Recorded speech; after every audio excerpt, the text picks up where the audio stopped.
some of the tax changes that they're talking about could really eat into what we're going to leave for the kids. What kind of planning do I need to be doing on this? Yeah, it's really it's a good question. That is. First of all, Dale, spend your money. Right? Do something fun, guys. You worked all your life, and you need to learn how to spend money. And I've talked about on shows before where retirement is going to look and feel different. And this is one of those feel different things.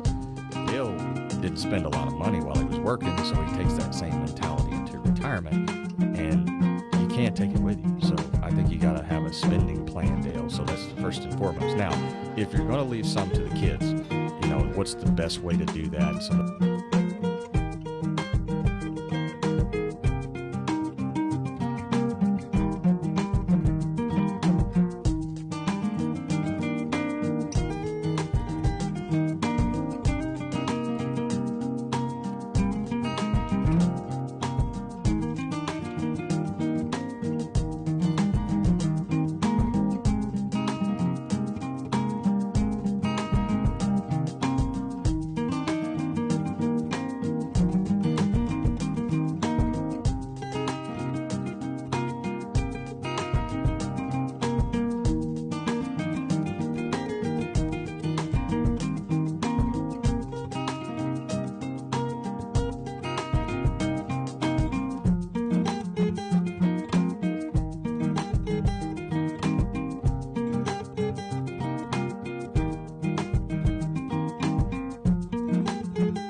A battle in the heart of Alabama caught our attention. Coal miners in one community, they've been on strike now for months. Working as long as 12 hours a day, 7 days a week, in some of the most dangerous conditions. I really think that the labor movement is the single greatest force for democracy in the history of the United States. The story of Alabama is a story of not just resilience, but of militancy. I say no contract, you say no code. No contract, no contract. If we ain't all free, ain't none of us free. You're listening to Alabama's only union talk radio show, The Valley Labor Report, with Adam Keller and Jacob Morrison. Hello, Tennessee Valley. This is The Valley Labor Report, and my name is Jacob Morrison. I'm here with my co-host and fellow agitator, Adam Keller, and we are broadcasting live online and on the radio from the heart of the Tennessee Valley, the Spice Radio Studio in Huntsville, Alabama. Today, the United Mine Workers of America have offered an unconditional offer of return to Warrior Met Coal. What does this mean for our sisters and brothers down in Brookwood? We'll talk about that. We reported on Tuberville's refusal to join the letter requesting Howard Schultz testify to Congress about his illegal union busting, and now we're hearing that Schultz has refused. The Alabama legislative session is coming up, and you need to be ready for it. All that and more on today's program. If you want to be part of the show, we've got a phone number, and the line is open. You can give us a call or shoot us a text message at 844-899-TVLR. That is 844-899-8857. We have no guests today. No guests today during the main show or in overtime, so we do still have a lot to talk about, but we'll probably have some time for calls if you want to call in. You can also leave us a voicemail throughout the week. And if you haven't gotten enough of us by the time that we wrap here on the radio, or if you just want to see what we're up to throughout the week, then you can find us anywhere you find anything online, all at The Valley Labor Report. That's going to be YouTube, Twitter, TikTok, Facebook, all at The Valley Labor Report. Just a reminder, your support helps us stay on the air. Our largest single source of funding comes directly from our listeners. So if you want to become a sustaining member of the program, make a one-time donation, buy one of our 2 remaining hats, or our new merch with art by Tabitha Arnold. Pre-orders are going to be up through the end of February. You can do all of that at our website, tvlr.fm. You can donate and become a sustaining member at tvlr.fm/donate, and you can go to our merch store at tvlr.fm/store. If you're a member of a union, then definitely think about getting your local to sponsor the show. You can reach out to us for more details on that. And let me add a disclaimer that any viewpoints or opinions expressed in this program today belong solely to their author and do not necessarily represent any organization or sponsor. We welcome all of our listeners, whether you're on YouTube, Facebook, WVNN, WZZA, WHIV, or through your favorite podcast app. We are very proud to be part of the Labor Radio Podcast Network and encourage our listeners to check it out. That's right. So tvlr.fm/expand, folks. That's where you can donate to our fundraiser. We really appreciate everyone that has supported the fundraiser so far. It means a lot, for you to place your trust in us in such a substantial way. We're coming to the end of the thing. We've got about a week and a half left. So I wanted to give you an update. We're at about 13, almost 1,400, I believe. $1,400 of our $4,000 goal, which is really great. Almost halfway there. And that's a lot of money. And like I said, we really appreciate it. If you haven't donated yet and you can, then please do. We've also got new merch. Like I said, we've got new merch that you can buy if you want something more material for your donation. Then you can support us that way. And that's going to be at tvlr.fm/store. We have some really cool designs by art that we commissioned from Tabitha Arnold.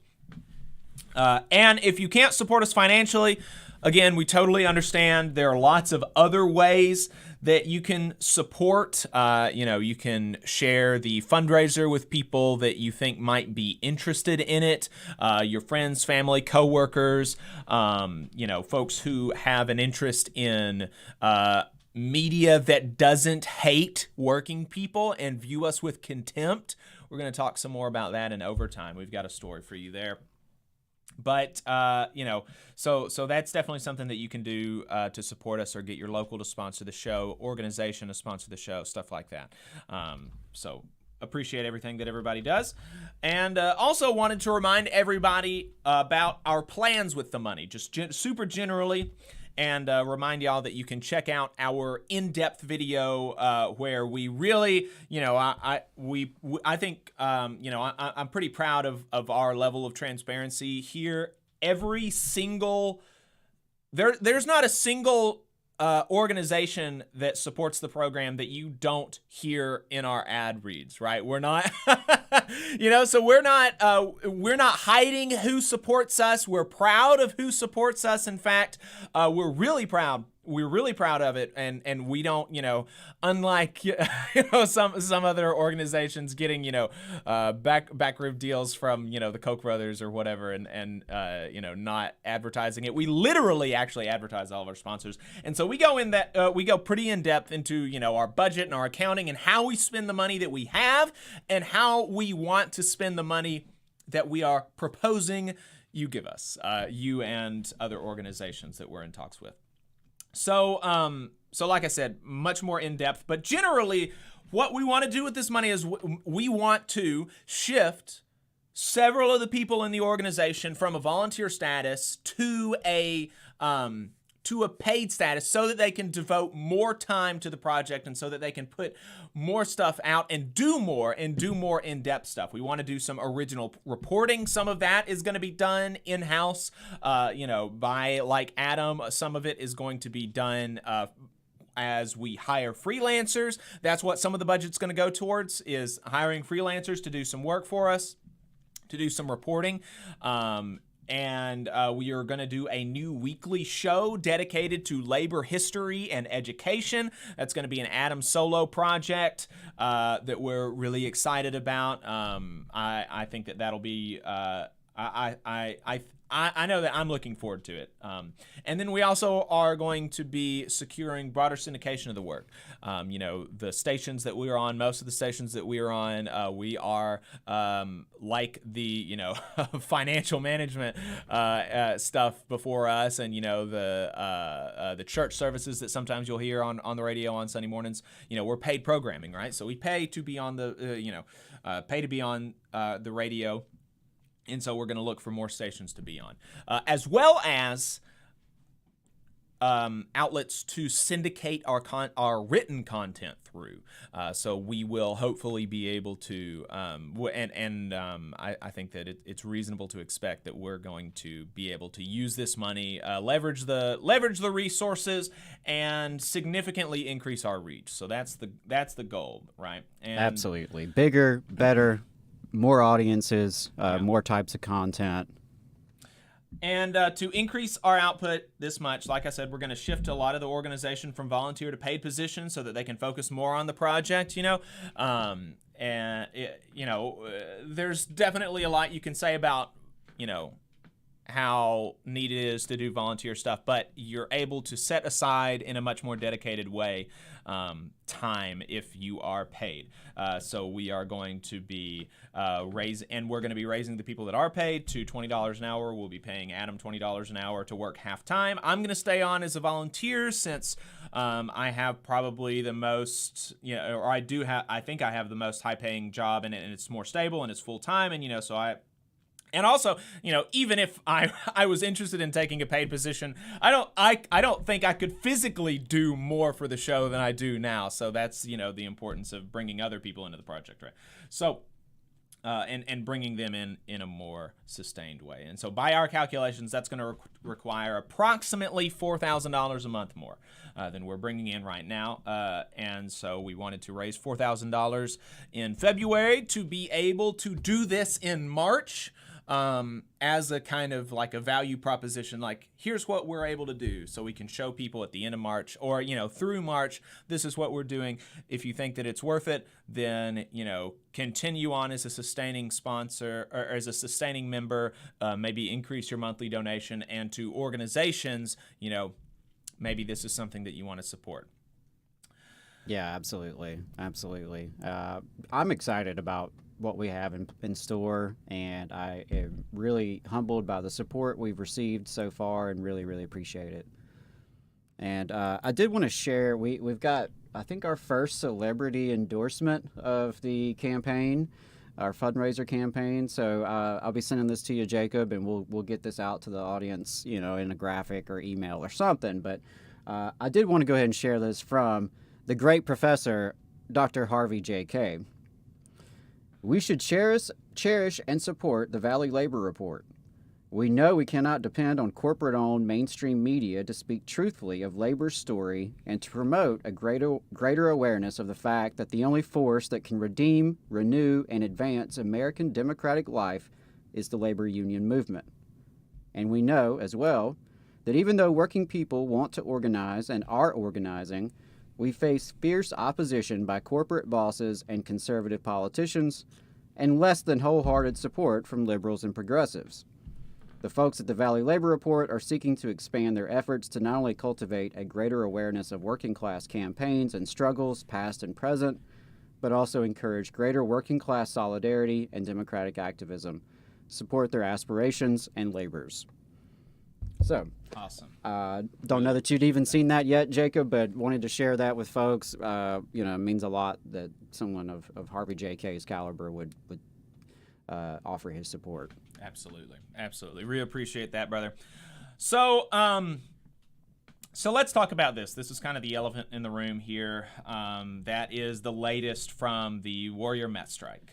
Probably, one of the biggest stories for us here in our neck of the woods in a while. And the news is that the UMWA, the United Mine Workers of America, has sent an offer of unconditional return to work to Warrior Met Coal. And I've got a lot to say about it, and I have a lot of thoughts, and I have a lot of feelings. I have lots of feelings. And, I don't know even how to say all of it necessarily, but so, I figured the best thing to do is just kind of start with some of the mechanics and logistics as far as we know, and talk about what's next for the miners. We're going to do a little bit of how this happened, a little bit of recap, and a little bit of how this happened, how it is that the union has felt like the union feels like they've been pushed into a situation where it is necessary to conduct a what is I think most optimistically described as a tactical retreat. I think that would be the most optimistic way you could describe that. So an unconditional return to work. What does that mean? Well, friend of the show, Luis Felice Leon, shared an old Labor Notes article from 2006 by Robert Schwartz titled Returning to Work with an Inside Campaign that I think is really helpful in figuring out, like, mechanically and logistically what the law says and what the state of play is at the moment. And so reading from this article, after an unconditional return to work, it is actually illegal to hire permanent replacements or to award permanent status to temporaries after the offer is received. There are only two lawful responses to a union return to work offer. That is acceptance or lockout. Any other response starts the back pay check clock for each striker entitled to reinstatement. If the employer accepts the offer, it must set a prompt reporting date for strikers whose positions are vacant or filled by temporaries. In an unfair labor practice strike, it also must displace permanent replacements, but this almost always requires NLRB intervention. If the employer initiates a lockout, either immediately or as a reaction to the union's inside activities, the employer will face several problems. One, it will not be able to hire additional permanent replacements. And two, if the employer has committed ULPs, unfair labor practices, such as making unilateral changes, insisting on non-mandatory bargaining subjects, or refusing to supply the union with relevant information, the NLRB can declare the lockout illegal and order the employer to reinstate workers with back wages.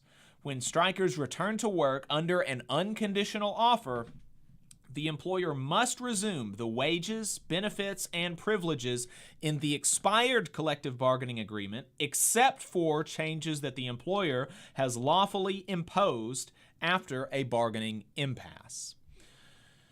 So, so that's some interesting stuff there. And I definitely trust the legal analysis of Robert Schwartz. He's a very good resource. Again, that article is a 2006 article from Labor Notes titled "Returning to Work with an Inside Campaign."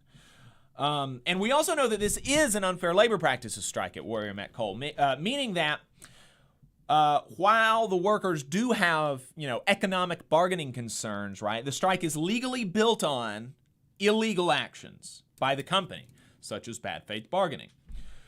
And when workers strike in response to violation of labor law, as opposed to striking strictly over economics, their jobs are protected, meaning that they may not be permanently replaced. Under a conservative originalist reading of the National Labor Relations Act, their jobs would always be protected when they go out on strike, because the National Labor Relations Act prohibits you from firing workers for striking. But activist conservative judges on the judiciary have created out of whole cloth what is termed the McKay Doctrine, which states that you can permanently replace striking workers, which is somehow different than firing them. Legal fiction. Completely legal fiction. Warrior Met hasn't responded yet, which is a bit eerie for me. And we don't know what tack they're going to take, but we'll definitely keep you updated. We'll talk about this. I'm presumably Warrior Met is going to respond by next week, and so we'll tell you what. We'll give you the updates next week. I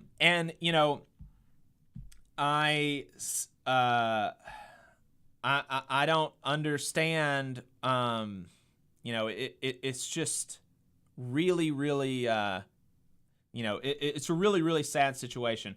And there's some folks in the chat that are saying, our leaders, we surrender. And there are times that a surrender is the best option, right? I mean, there are times when there's just not anything else you can do. Your employer is too powerful of an opponent at the time, and the best thing for the workers is for them to be able to get back on the job and be able to earn a paycheck and prepare for the next battle, right? You don't working people, Connor Lewis mentioned on Twitter that sometimes working people lose, right? So working people fight, and sometimes we lose, and that's just what happens. And so the decision at this point to return to work, I'm not necessarily prepared to totally condemn as a betrayal of the strike, just because sometimes you lose, and it's you need to I guess need to know when to fold, I guess, right? Even though it's sad, right? It's sad, and maybe it's not the best decision. Maybe I'm open to saying that it's not the best decision, and there were other ways, and there were ways that they could have made the strike effective while people were out on strike. I'm open to that, but I don't know that it's just a total to return to work. I don't know that that's a total betrayal, right? Well, as you mentioned earlier, I think you could describe this as a tactical retreat, and you laid out some of the options that could come into play depending on how Warrior Met responds. Mm-hmm. Right, this could transition to a lockout, which would change the nature of the fight. But yeah, I want to echo your comments there that right now on February 18th. Can I say, 100% how I feel about these decisions? No, I can't. I imagine people with more experience than me and greater wisdom than me in this labor movement will have plenty of hot takes and analysis and, debriefs on this. I'm not a member of UMWA. I'm not a coal miner. So, I am just speaking as someone from the outside who has nothing but love and solidarity for these sisters and brothers and respect for, what has been a righteous struggle against very, very long odds for quite a long time now. So I know you're going to get a little bit into the background of how we got to this point and why this strike occurred in the first place. But I wanted to mention that there's plenty of room for debate on strategy and tactics, and I think as members of this labor movement, we should be able to do that, right? With some respect for each other and an understanding that we're not always going to agree, but if we're all in this for working people, we're going to have to make tough decisions, and they're not always going to work. Right. And that's just, some of my initial thoughts there before we dive back into the background. Yeah. David asked in the chat, has the NLRB actually ruled that a ULP has taken place, or is the UMWA just claiming that? And I'm not totally sure, but the UMWA has always maintained that this is a ULP strike. So at least we can say that the NLRB has not said that a ULP has not taken place. Right, because the UMWA wouldn't be able to claim that this is a ULP strike if the NLRB had shot that down. So right, so it's at least still an open question. And Warrior Met has not announced a plan to make these people permanent replacements. Right. I mean, there's never been any indication from Warrior Met, any press release or anything saying that, okay, we're going to begin permanently replacing these people. So I mean, as I understand it, these people have always been temporary replacements, and so then at the time that letter was received, these people should theoretically be able to get back to work. The letter was for them to be will be able. The letter was saying that they'll return to work on the 2nd of March. And so theoretically, these people are going to be able to get back to work as they continue to negotiate as they continue negotiations for the contract. So, somebody else mentioned in the chat. I'm ambivalent on this. Maybe the material conditions with the ranking file has reached a breaking point. Maybe that's the case. I do know that there wasn't a vote taken to send this, and I think that's a mistake. I would disagree with that. I would think that the people on strike should be able to vote on whether or not they want to continue the strike. And if they want to continue the strike, then it seems to me that there would necessitate like a need to change the strategy somehow, right? And then somebody else in the chat says, every union buster will talk about that 23-month strike that accomplished nothing. And yeah, definitely, that's the, and that's the case. And like I said, sometimes working people lose. Sometimes a righteous fight is lost, and that's just the way of the world, right? But that working people lost this fight does not mean that working people shouldn't fight, because we can also look and see the fights that working people have won, and we can also see the righteousness of their fight, and we can see ways that it could have turned out differently. And we'll just talk about, how a lot of this is just happenstance because of the market, and we'll get into that later.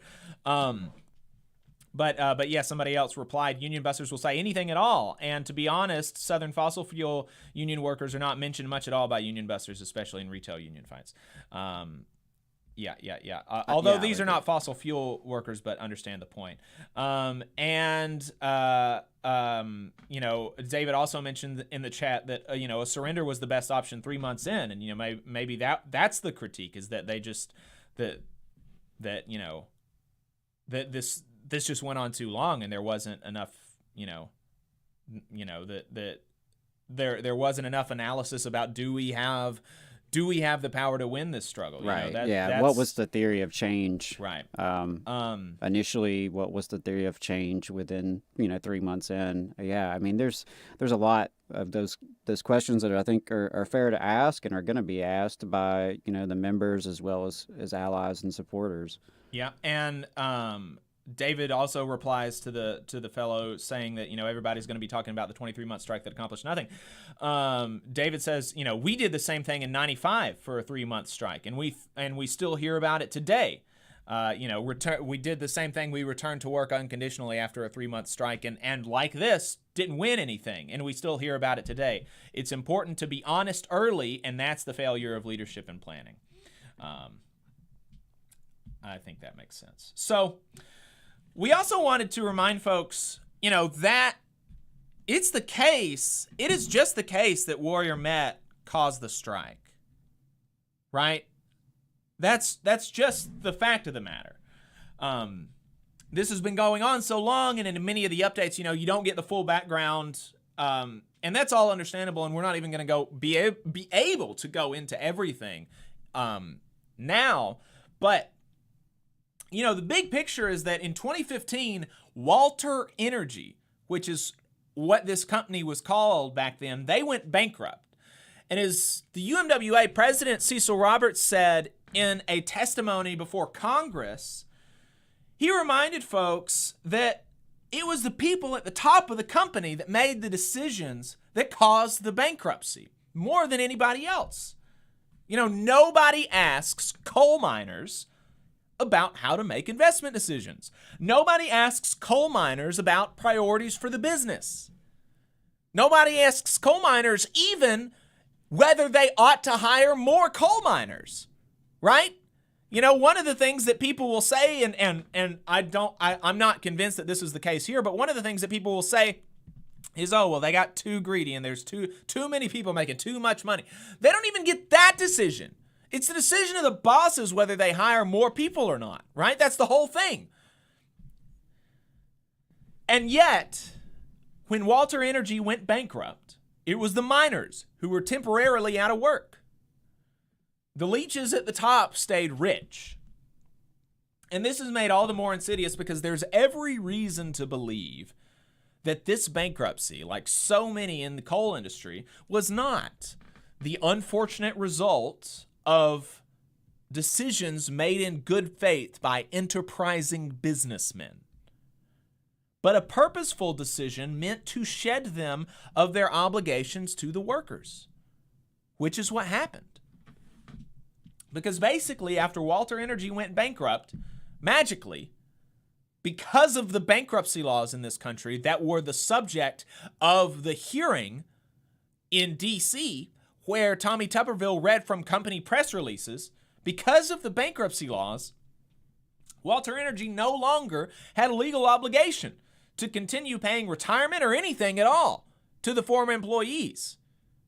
They had no obligation to negotiate with the union that the workers had voted for. They had no obligation to do anything.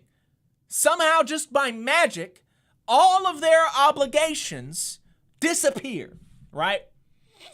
All of their obligations to people who sacrificed their entire life to the company. 60, 70, 80-year-old people who spent 30, 40, 50 years in the mines. They're not owed anything. Magic. It's all gone. And while the leeches kept their spot at the top, sucking the value out of the people that, that actually do the work, right? I mean, in the most literal sense of the word, the CEO of Warrior Met is the same as the CEO of Walter Energy, Walter Scheller.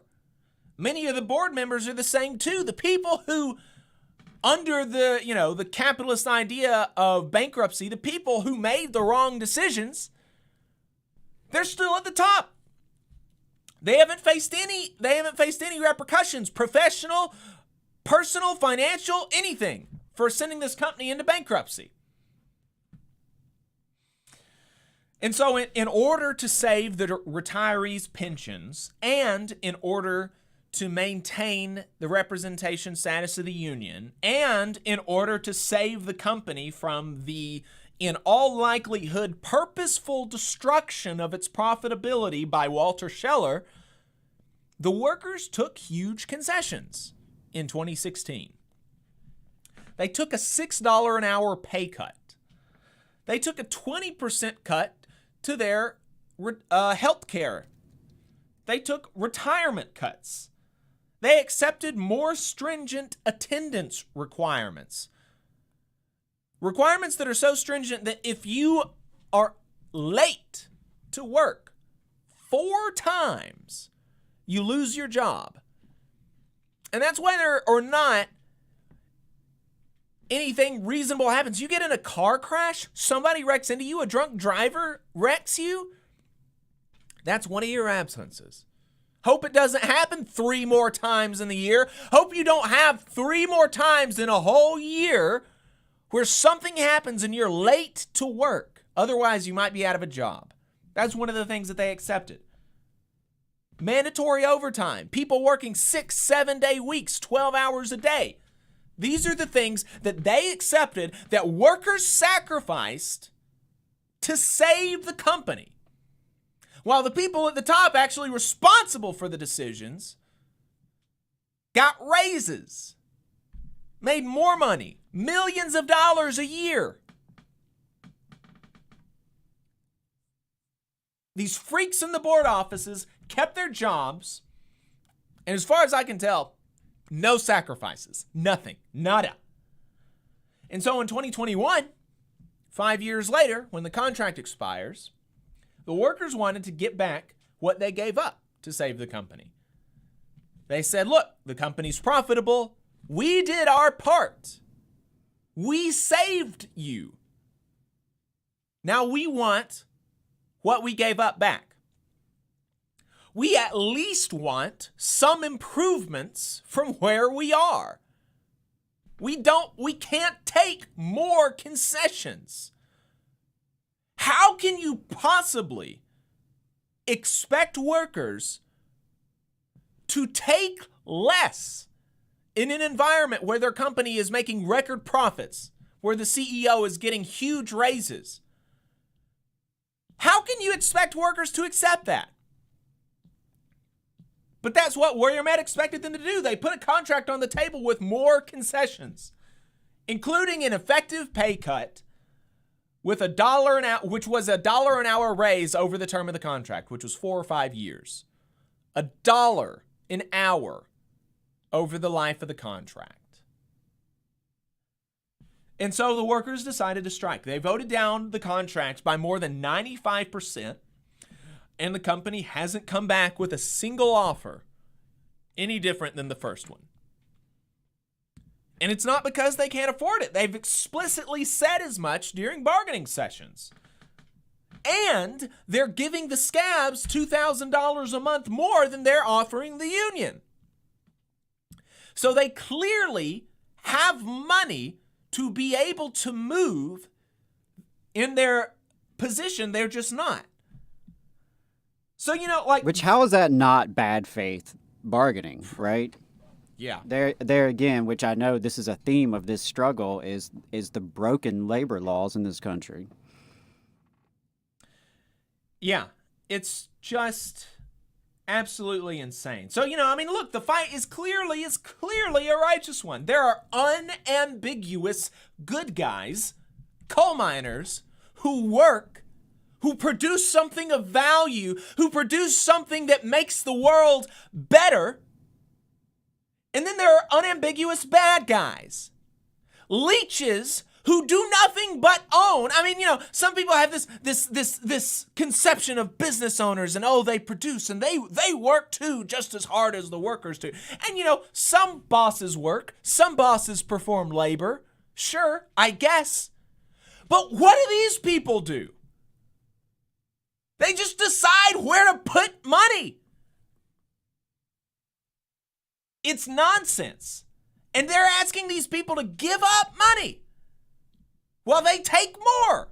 Unambiguous good guys and unambiguous bad guys. And sometimes Sometimes the bad guys win, right?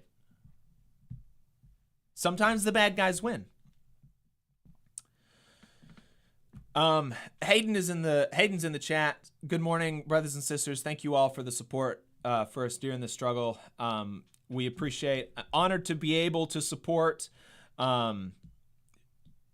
I will say, from Hayden, I don't think the strike was for nothing. I hope we showed other workers not to be afraid to strike, not to be afraid to speak out against companies and equity groups exploiting them. David replied, agreed, we have to fight, and we have to know when to stop. If we don't fight, we've already lost. That's definitely exactly right. So, yeah, Warrior Met has yet to even meet in person after requests to do so, some for a year. I mean, that's just, how is that not bad faith? Right, it's just right, it's absolutely, totally ridiculous. Yeah, and I appreciate Hayden chiming in, and I would agree with that assessment. It's easy to, on the sidelines, say it was all for naught, but what was the alternative? Right. And what I know we're going to talk about later in the show, some of the commentary we've seen, and it's clear that there are some people who think that basically you should just lay down and take it. Right. Any fight is futile. Right. You should just accept what the elites and the bosses and the powerful do. You should accept it and just move on and not try to fight back and not try to resist. And, for me, that's never an acceptable answer. Right. That's not to say that every fight is a winner. That's not to say that every fight is even strategically wise, and that's separate from this particular context, but in general. Right. But, I think those of us who care about working people realize that the only way we've ever made life better in this country or around the world for working people is when we join together and when we organize and we build solidarity and we're able to fight back against those in power. So I have tremendous respect for all of the members who have been in this strike, and not just the members, but their families who have sacrificed. And I do hope that there are some positive things that come out of this separate from the contract. I think something we've talked about a lot on the show is the ways in which shared struggle can really build new relationships, change dynamics, within communities. And so, I think that's probably one of the things that's going to be reflected on, in the days and weeks and months ahead is the amount of solidarity that did take place. Yeah. And yeah, definitely. I think that's something that we also shouldn't forget is that for how much more could have been done, should have been done, and I have some pretty harsh feelings as well for some folks at the top of this administration at the White House, and we could get into all that, but separate from that, there were a lot of people around the country and around the world who were supportive of this struggle and are still supportive of this struggle, who have contributed financially, who have contributed their time, who have, spread the word. And I hope that as these, 23, 22 months have just simmered on, I hope that the brothers and sisters down there have seen that and heard that solidarity, and I hope that it gave some resolve to keep going. Yeah. You and I heard from a brother in the United Kingdom who was getting beat by Maggie Thatcher's riot cops in the 80s. Who said he would have been here if it wasn't for, him he's not allowed to leave the country. He's not allowed to leave the country. Still because of that strike. Right. I mean, and so, I think back to the Strike Fest event and the, like motley crew of folks that were there, just the very interesting assortment of folks who were there. And I think those were glimpses of what we can be at our best when we are able to cut across divisions and other barriers to join hands as working people for a righteous cause. Yeah. And, Infinite Content in the chat says, sometimes a loss inspires others to take up the cause and get the long-term victory. And that's definitely right. You know, and I guess the next obvious, the obvious question is, how did this happen? How is it that, at the very least, the most optimistic thing, the good guys have been forced into a tactical retreat. And unlike what, free market freaks are going to tell you, negotiations are not nearly as much about your worth as the power and the money you have on your side, and Warrior Met had a lot of it, as well as some good fortune. And I think the latter, the good fortune, is really a key thing to their to the way that they've been able to hold out during this strike, and that's that they have not felt the pinch that they might have felt otherwise because of the price of steel. Just a reminder, this is metallurgical coal, right? This is used in the production of steel. It is not energy coal. And so it is, directly tied to steel prices. Steel prices have skyrocketed, which has allowed them to record profits, even profits as much as before the strike, I think, which is just insane, because you can look at their financial reports and see that they are producing less than they used to, right? They're producing less than they used to, but they're making more profits. I think, they're only producing, 30-40% of what they used to. It's like a fraction of what they did when they were at 100% capacity running with union coal miners. And yet they're making higher profits. And the reason for that is not because, some magic property of coal that was mined by scabs makes it more valuable. No, obviously not. It's because of the price of coal, or the price of metallurgical coal. The price of steel has gone up, skyrocketed.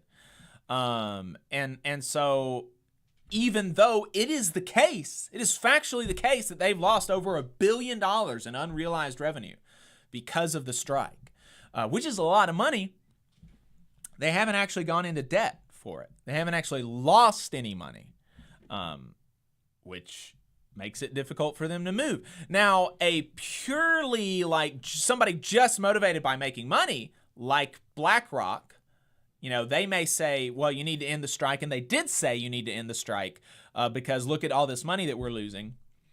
But if somebody can be contented with making millions of dollars instead of, tens of millions of dollars, as long as they can put these uppity workers in their place, right, then that's what Warrior Met seemed to be interested in doing.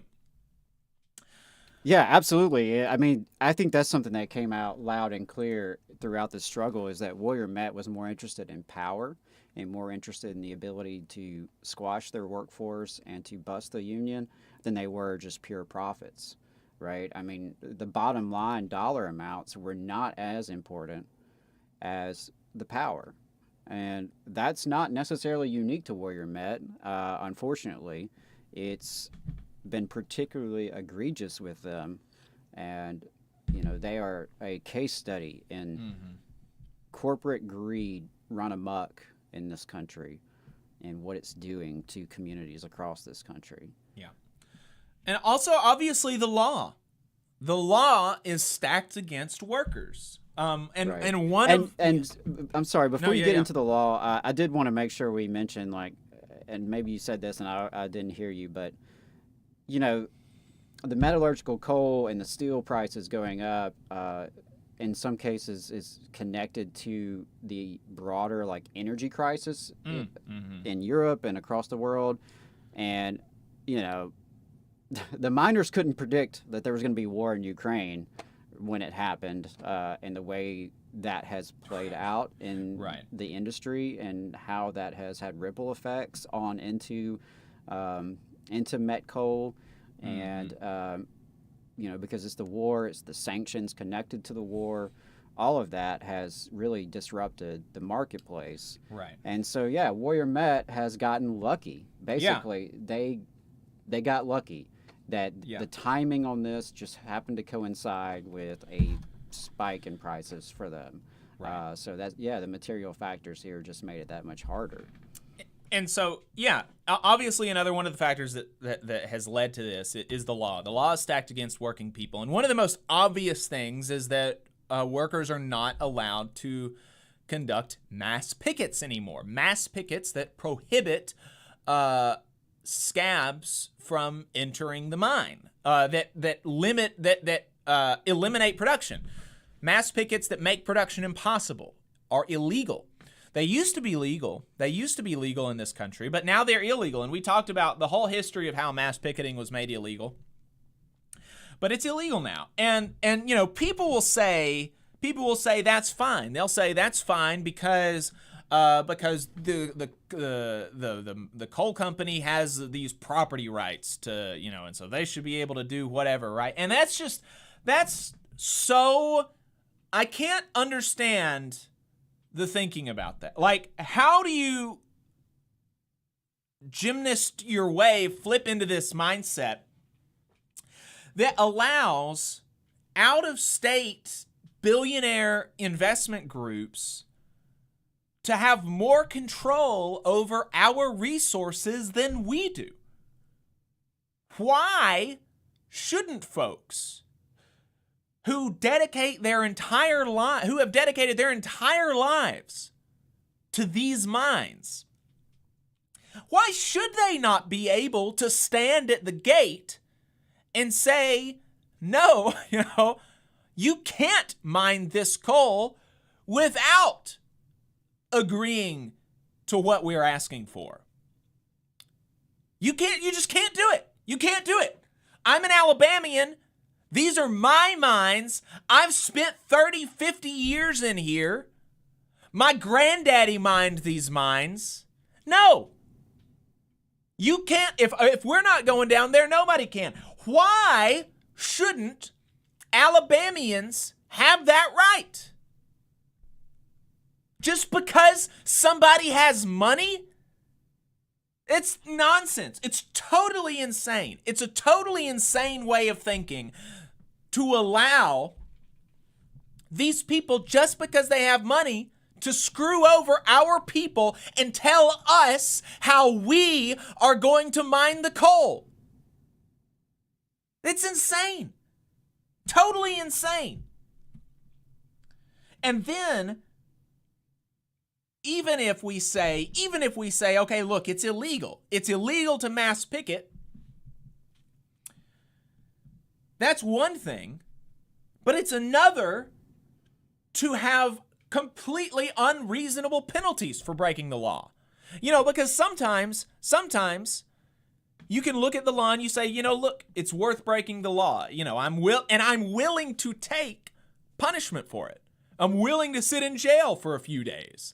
I'm willing to pay this small fine. Companies do this all the time. The law has been structured in such a way that when companies break the law, they do break the law as a matter of business and say, oh, well, look, the fine was only $20,000 and I'm going to be able to make $10 million in profit off of this. That's fine. I'll break the law and I'll pay the fine. Working people can't do that because they had injunctions placed on them that would put them in jail for years, give them felony charges, and have fines of $300,000 on people who break the injunction.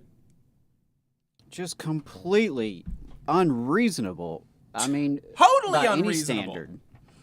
Totally unreasonable. And the injunctions it's not even like the injunction are like, oh, you can't mass picket. You can't prevent people from coming into the mines. The injunctions said no picketing. Right. No picketing. You can't at all for months. You can't have a dozen people. You can't have, there was like 2 or 3 months where you couldn't have anybody. It was illegal. You would have faced a fine of hundreds of thousands of dollars and jail time and a felony charge if you stood silently at the side of the road with a sign as scabs walked in and took your job. That's insane. That's insane. The law is broken. The law is broken. And then we've got our politicians who are going even above and beyond the law. Now, these same politicians who want you to love the Constitution, right? Love the Constitution. The same Constitution that is supposed to guarantee you the right to freedom of assembly and freedom of speech. Right. You know, we've got these politicians who are going above and beyond the law to support the company. You've got Kay Ivey, who is allowing her state troopers with our tax dollars, right? The public's money, theoretically, these people running around, with a license to kill, acting like they own the place. Theoretically, they work for us, in some ultimate sense. They work for Alabamians, not for out-of-state international private equity groups, theoretically. But this strike showed that that's not the case. That's not the case. They do work for these international private equity firms, right? Because they were giving scabs emergency escorts. They were speeding these scabs, breaking the law to get these scabs to work faster. And when coal miners said, okay, we have an issue with that. We have an issue with that. We have an issue with you breaking the speed limit in our communities to get these dirty, rotten scabs to work. We've got an issue with that. And so what we're going to do, we're going to get in front of these scab escorts and just go the speed limit. We're just going to go the speed limit. I mean, how mild of a response. I'm just going to go the speed limit. And they got tickets. They were ticketed by enforcers of the law for going the speed limit in front of an emergency escort. Wicked, evil, these people. It's just bizarre. And Kay Ivey allowed that to happen. And we saw from Tim James's gubernatorial run that, there are things within the law that that a governor could do to support these workers. The governor has the ability to utilize state safety and environmental agencies to investigate the mines, right? And we've seen these scabs pollute the Warrior River near this mine.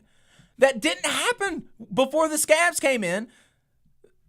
This river's at multiple times turned black in places.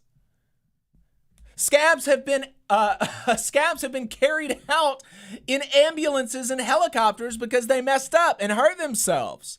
No safety investigations, no environmental investigations, nothing from the governor as these scabs are polluting our rivers and hurting themselves doing it. Nothing. No pressure from the governor on the company. In Tuberville, of course, staying silent, reading from company press releases as a Vermont senator, as a senator from Vermont, of all the people in this story, Bernie Sanders has the clearest way to say, this isn't my fight. This isn't, this is happening all the way literally across the country from me, from Vermont to Alabama. And he brings these people up to testify, Alabama coal miners to testify, and Tuberville reads from this international private equity firm's press release. And Joe Biden and Marty Walsh, supposedly the most pro-labor administration in the history of the United States. Nothing. And I even saw Marty Walsh down here in Birmingham when he was touting the administration's infrastructure law, whatever. I saw UMWA officials come up to him and talk to him. Ask him for support personally. I saw that happen in front of my eyes and nothing. I mean, lizard people, these people, they're all lizard people. I don't know how to explain it. It's just, I don't know. And, of course, I also think that even within the bounds of the law, there was more that the union could have done. I think that there should have been more to engage the rail unions. The rails for taking the scab coal, because I've been convinced that the Railway Labor Act allows for secondary strikes. I've been convinced of that, and it doesn't seem like there was certainly not any attempt to put public pressure on the international leadership of these rail unions to do more to support the strike. And I think that it just seems weird to me. You know, like if there were public calls to the Teamster president, Sean O'Brien, to do something about this, the Teamsters are who the international union that the Brotherhood of Locomotive Engineers and Trainmen are affiliated with, I don't see how Sean O'Brien couldn't respond. I don't see how that couldn't happen. They also did, it just seemed to me that the membership was not engaged as much as they could be. And, there just wasn't anything happening for most of the time. There was a lot happening as far as mutual aid and supporting each other and all of this. But, just not a lot to pressure the company. And, I offer those critiques knowing that I'm not a member of the UMWA. I offer those critiques knowing that I'm 26 years old, a young person. I offer those critiques knowing that I've never been in a strike, right? By the nature of my job, I will probably never be in a strike, right? And so, I offer all those critiques with that caveat and in a brotherly way and in good faith. And with a heavy heart, words can't, my heart just aches for the miners there. And my chest burns with anger at the people that are responsible for this. And I've been reading a couple of books about a paper strike that was lost in 1987 and 1988 in Jay, Maine. That's really fascinating, and I'd recommend people read the books. Julius Getman, and I want to get these people on. These authors are still alive. I want to get them on the show sometime. The books are fantastic. But Julius Getman's The Betrayal of Local 14, Paper Workers, Politics, and Permanent Replacements, and Peter Kellman's Divided We Fall, the story of the Paper Workers Union. I recommend folks read them. They're really good, and I can't help but see the similarities in this, because this was a long strike. It was called off after a year and a half, I think, or 2 years. And at the end of the strike, a striker wrote this letter that I think is a really good place to kind of wrap up for me anyway. I don't know if Adam is going to have anything else to say, but this was by Phil Edwards. He was a paper striker, member of the United Paper Workers International Union, who participated in the strike against international paper in Jay, Maine in 1987 and 1988. Phil Edwards. Brothers and sisters, family members, friends of labor. My father built bridges under fire in France in World War I, and my brother died in a B-17 over England in World War II. I landed on a beach in North Korea in 1950, and the country and the government were behind us in those days. But in 1987, in Jay, Maine, we had a war about corporate greed and the depredation of workers' rights. And where then was the government? And where then was the country? Did the governor of the state or the president of the United States stand up to corporate America? They did, in fact, encourage the pillaging of workers' hard-earned benefits. Where was the United States Congress? Where was the national media during our struggle? What does the International Executive Board think is the important issue here? Are they concerned that they will deplete their funds? I tell you, they should have been ready to sell everything they own to win this conflict. Are working people anywhere naive enough to think this is not their work? To those of you who helped, and your numbers are legion, I give my thanks, my most earnest and heartfelt thanks. But to those who did not, I would paraphrase John Donne. Ask not for whom the bell tolls, it tolls for thee. Sisters and brothers, I do not have the words to ease your pain on this sorry occasion.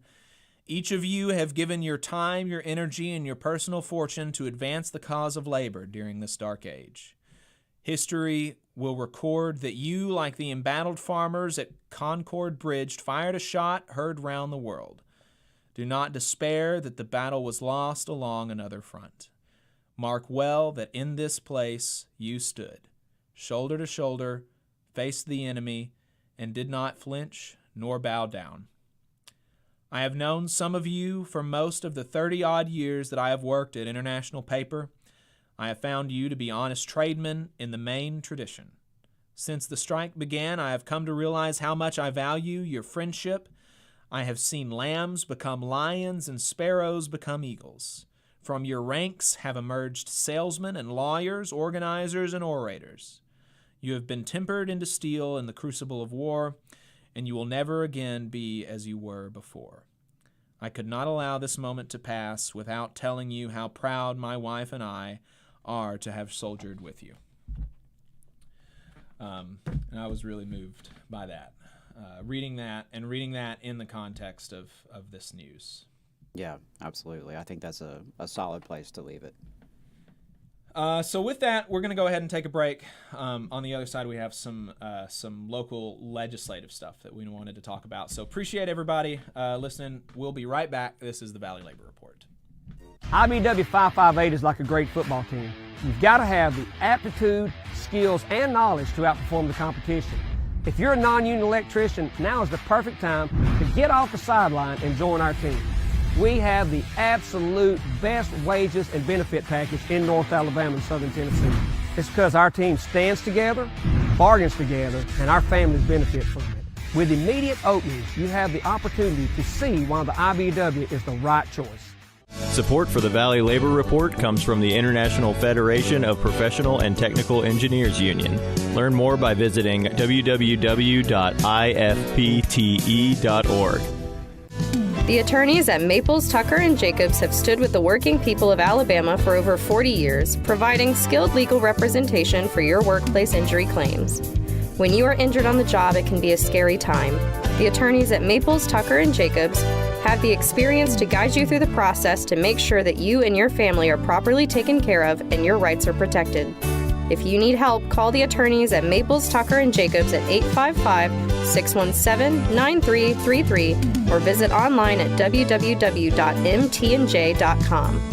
No representation is made that the quality of legal services provided is greater than the quality of legal services provided by other law firms. Support for this program comes from the International Brotherhood of Electrical Workers, Local 136 out of Central Alabama. Learn more at ibew136.org. Attention union members, membership organizations, podcasters, or anyone with a payment processing need. The future is here, and your organization needs to be prepared by working with Unionly. With Unionly, your union or organization can take payments on a mobile device, eliminating processing fees, giving you a better price than other payment processing methods, while at the same time supporting a union-friendly business with a specialized skill set to meet your needs. Your members will thank you when they pay their dues at their convenience without waiting in line to deposit cash or check. Start preparing for the future today by calling 206-595-8631 or visiting unionly.io. Are you looking for a better future, a career that can have you set for life, and to be a part of something that's bigger than yourself? If you are, then consider a skilled trades apprenticeship with the International Union of Painters and Allied Trades. The work of IUPAT is all around us, from the industrial painters who work on the bridges to drywall finishers, floor coverers, the glazers who install the glass in our skylines, and so much more. With an IUPAT apprenticeship, you earn while you learn and receive benefits while learning the trade, including a pension. We provide world-class education free of charge. That's right, no student debt. Our starting salaries for apprentices that graduate is above the national median salary with benefits for entire families. And you have the flexibility to take your trade wherever you'd like in the country to work.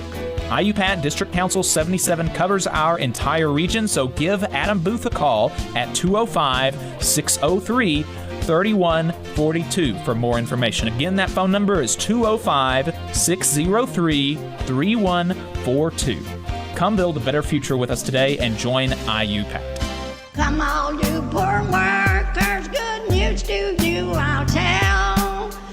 the good old union has come in here to dwell. Labor creates all wealth. All wealth should go to labor. And this is the Valley Labor Report. My name is Jacob Morrison. My co-host is Adam Keller. We appreciate everybody listening to us. We went a little long talking about Warrior Met, but that's a big story, right? So hope you can forgive me. So we've got this stuff, the legislative session is coming up here in April. And people are sending out their proposals, they're pre-filing bills, they're writing op-eds, and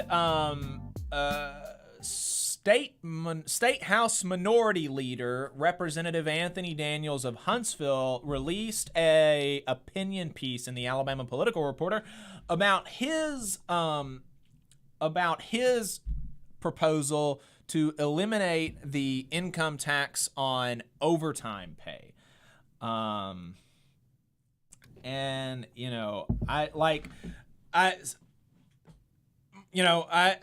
Adam has more to say about this, I think, than I do. And, my take is that, I'd love a tax cut on overtime pay, and I imagine most workers do too, and it makes sense, and I get the rationale. There's low-hanging fruit there of challenging Republicans to cut taxes for working people, right?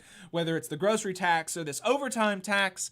But, look, we should definitely move more of the tax burden in the state from working people to the wealthy and the people who own and the bosses, right? But I don't know. It's just, it seems like it would be nice to be able to have more from the opposition party than just sensible conservative legislation, right? Yeah, exactly. And I mean, that's my frustration with it. Honestly, it's not that I'm necessarily opposed to a tax cut on overtime pay. As someone who has paid taxes on overtime hours, sure, of course, I'd take it.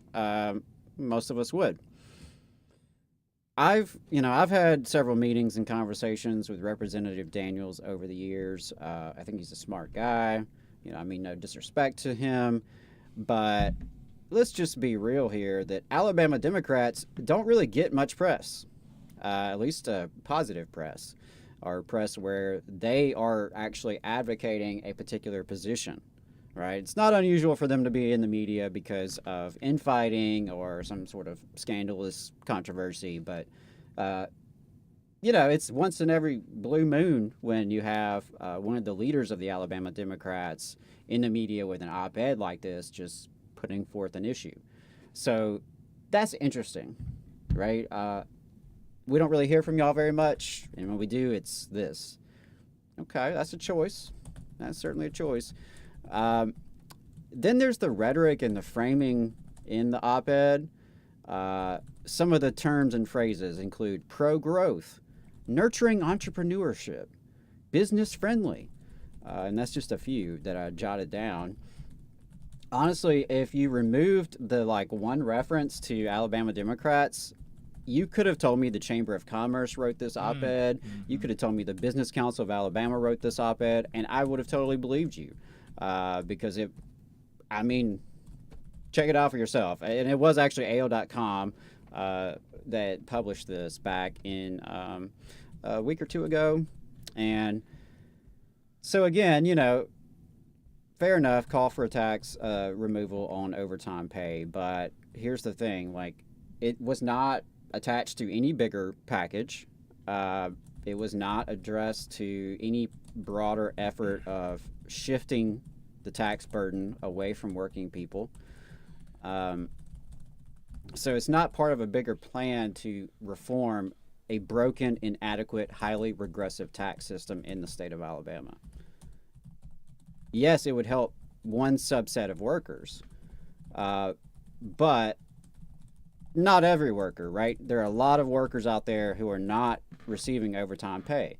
Maybe they're like the many workers who've been classified as salary, usually not accurately so, in order to not be paid overtime, right? We see that happen a lot in service industry and in many industries where people are put on salary so that they don't have to pay them overtime. We often see folks who are working 2, 3, 4 jobs to make ends meet, right? They may never get over 40 hours in any particular job, right? So there are some workers that would be helped by this, but there are other workers who would actually be harmed by this because of the potential budget repercussions. Because nowhere in the op-ed does he mention how to replace the revenue, right? And when Alabama already ranks at or near the bottom of every single quality of life metric, I'm sorry, but reducing the amount of revenue available for those services sounds a little bit scary to me. So there's ramifications there when you're talking about cuts to the budget. If you were to just slash out this revenue and not replace it, how many folks are going to lose jobs, right? How many budgets are going to be cut in various departments? How many folks are going to have a pay raise prolonged or taken away, right? There are real ramifications for that. And that's to say nothing of the working class people who depend on government services in whatever means, we're talking here, from infrastructure to welfare to anything else. So I think it was interesting to me, the choice of it, the rhetoric of it. There's no bigger picture attached to it. I mean, even compare this to, say, Alabama Rise and what they've put out regarding the FIT, the federal income tax deduction, right? They have long advocated for repealing the federal income tax deduction in Alabama because it disproportionately benefits the wealthy. By doing this, you could actually raise enough revenue to not only pay for Medicaid expansion, but remove the grocery sales tax as well and replace all of that education funding, right? Because the grocery sales tax goes to the education trust fund budget. Jacob and I both have been adamant that the grocery sales tax is completely absurd. It should not exist. But it's very important that revenue be replaced so that we're not actually hurting public schools in the same time we're trying to help working people. So, that just stood out to me. And then the interesting thing is there's a little bit more context also, because just in the last couple of weeks we saw Mike Kaysen from AO.com put out an article about the new PARCA report, the Public Affairs Research Council of Alabama. And this describes, quote, Alabama taxes per capita lower than all but one other state. That's the name of his article, and you can get the gist of the report just from the title there. According to the report, Alabama collects fewer dollars in state and local taxes per capita than every state except Tennessee. State and local taxes in Alabama were $3,756 per capita, with Tennessee slightly lower at $3,719 per capita. So a very slim difference there. But that does not include revenue Tennessee collects from their state lottery, which would raise it above Alabama because we don't have a state lottery here. So compared to Alabama's $3,756 per capita, the national median for state and local tax collections was $5,210. The average for southeastern states was $4,091. So well below not just the national average, but even the southeastern average. And some of the other key points in this report is that Alabama's property taxes are the lowest per capita in the nation and restricted by the state constitution. Alabama's taxes are not just inadequate to meet the needs of our people, as evidenced by our, underdeveloped quality of life. Our taxes are highly, highly regressive. They disproportionately punish the poor and working class while disproportionately benefit and advantage the wealthy. Alabama begins collecting state income taxes at the lowest income threshold in the nation. It has the 6th highest per capita collections on public utilities and is one of only 3 states in the country to fully tax groceries without an offset, right? So property taxes, lowest in the country, but they will hit you with fees and fines and utilities taxes. They'll hit you with your income quicker than any other state in the country, right? So if you are a low-income worker, you are paying income taxes to the state of Alabama well before you would other states. Meanwhile, Alabama is the only state to allow taxpayers to fully deduct the amount they paid in federal taxes from their state income tax liability, which obviously disproportionately benefits the higher income earners. And the report also notes that Alabama's current budgets don't necessarily reflect all the consequences of this broken tax system, because the state in the last couple of years has received billions in federal dollars connected to COVID-19 relief.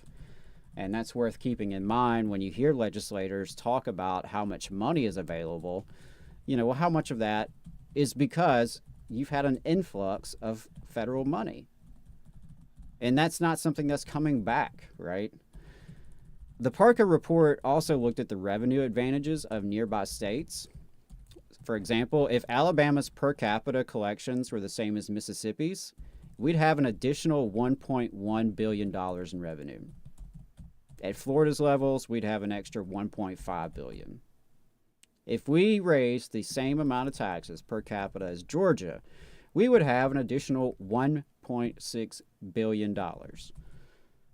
And that's worth keeping in mind when we hear from these political leaders in Alabama that we can't afford to provide pre-K to every family in the state, that we can't afford to expand Medicaid, that we can't afford to invest in public transportation, right? That we can't afford to hire more mental health workers and social workers and counselors for our public schools. We can't even raise the same amount of revenue as Mississippi and Georgia and Tennessee, Florida. Come on now. So, with all due respect, Representative Daniels, if y'all manage to get me a tax cut on my overtime pay, I'll gladly take it. But it seems to me you have a lot more work to do. Yeah, I think so. We're going to go ahead and take a break really quick. And when we come back, I think we're probably might have time to talk about Medicaid. So we'll discuss in the break, but we'll see you on the other side. Be right back. Stay tuned. There's a lot of talk about a shortage of workers, but that's not the case with IBW 558. We have provided our customers over 3,000 workers and performed over 3 million man-hours in a pandemic year. With 8,000 OJT hours, 900 classroom hours, OSHA 30, and a state license, our members receive the equivalent of a master's degree. That's what makes IBW 558 the right choice for your electrical needs. Look us up at Facebook or at IBW558.org. Support for this program is provided by the International Association for Machinists and Aerospace Workers, Local Lodge 44 in Decatur, Alabama. Learn more at IAMAW44.org. Support for this program also comes from the Iron Workers, Local 477. So if you are looking for contractors with lower than average EMR and TRIR, they tell me that if you need to know what those mean, then you will. Or if you need to supplement a workforce at any level for any amount of time, short or long term, if you need iron workers that come trained and certified at no extra cost, or if you need workers from superintendent down to general laborer, and you're looking to start work on a project, or you're unhappy with your current contractor situation, you need to call my friend Jeb Miles with the Iron Workers Local 477. They only work with the best in the business, vetted contractors, and can do all kinds of jobs, from roofing to steel and bridge erection, from welding to heavy rigging, from structural repairs to machinery alignment, and much more. They supply manpower on 4 of the 5 largest projects in North Alabama, so you know they're legit. If you need good quality, safe, efficient, diligent, and knowledgeable workers on your job, then you need the Iron Workers Local 477. Call Jeb Miles at 256-383-3334 or via email at local477@bellsouth.net, and make sure you tell them that you heard about them on the Valley Labor Report. We're the nurses, firefighters, and claims representatives that help keep our government services running. We respond to natural disasters. We care for our nation's veterans, and we investigate discrimination in the workplace. We are federal and D.C. government workers, and we are proud to serve the American people. Working in more than 70 agencies across the government, we know we can fulfill our mission because our union has our back. Learn more at afge.org. Paid for by the American Federation of Government Employees, AFL-CIO. The Laborers International Union of North America, Local 366, is proudly recruiting North Alabama workers to work construction and nuclear plant maintenance. If you're interested, please contact Donna at their training center to start the process. That phone number is 256-415-7452.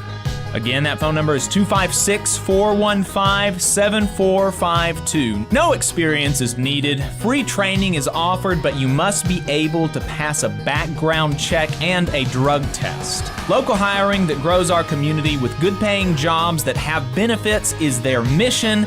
Live better, work union, Local 366, feel the power. Support for this program also comes from the Mid-South Council of Retail, Wholesale, and Department Store Union. Learn more at rwdsu.info. Come on, you poor workers, good news to you I'll tell. How the good old union has come in here to dwell. Alabama's only union talk radio show. This is the Valley Labor Report. My name is Jacob Morrison. My co-host is Adam Keller. We've had a show that has been packed, but with relatively few stories. We gave you an update on what's been going on with Warrior Met, did a little recap. If you missed that, feel free to go to our YouTube channel. We stream there live and on Facebook. You can go back and watch the streams, and you can also watch clips as they come out throughout the week. You can find us on wherever you get your podcasts as well. So the last thing that we ended on, we were talking about this proposal for a tax cut on overtime pay, and we mentioned, we briefly mentioned Medicaid as part of the upcoming struggle in the legislative session, and we wanted to dive a little bit deeper into that because as you have the perennial push to expand Medicaid and help poor people not die because they have health care, you also have the perennial push to have that not happen and to paint that as an insane thing to do. So, Adam, like, what, you've been following this. What's been your take of the discourse around Medicaid expansion? Well, I mean, you've heard a lot about Medicaid expansion. Would you say it's crazy? I would not say it's crazy. Interesting. Well, apparently, according to State Senator Arthur Orr out of Decatur, is one of the highest ranking Republicans, one of the most influential Republicans in Montgomery, and apparently never turns down an invite to Dale Jackson's radio show. He framed the push for Medicaid expansion as crazy. Just wanted to talk about that because it definitely pissed me off just to hear that. It was echoed by an op-ed from the right-wing rag 1819 News. They pushed out something a couple days after he made these comments. Senator Orr doesn't believe there's any will in the legislature to pass Medicaid expansion.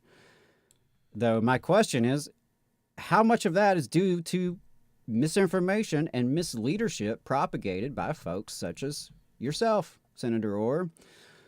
It's certainly not representative of the people's will, because polling has indicated very clearly that a majority of Alabamians want Medicaid expansion. That includes a majority of Republicans, by the way.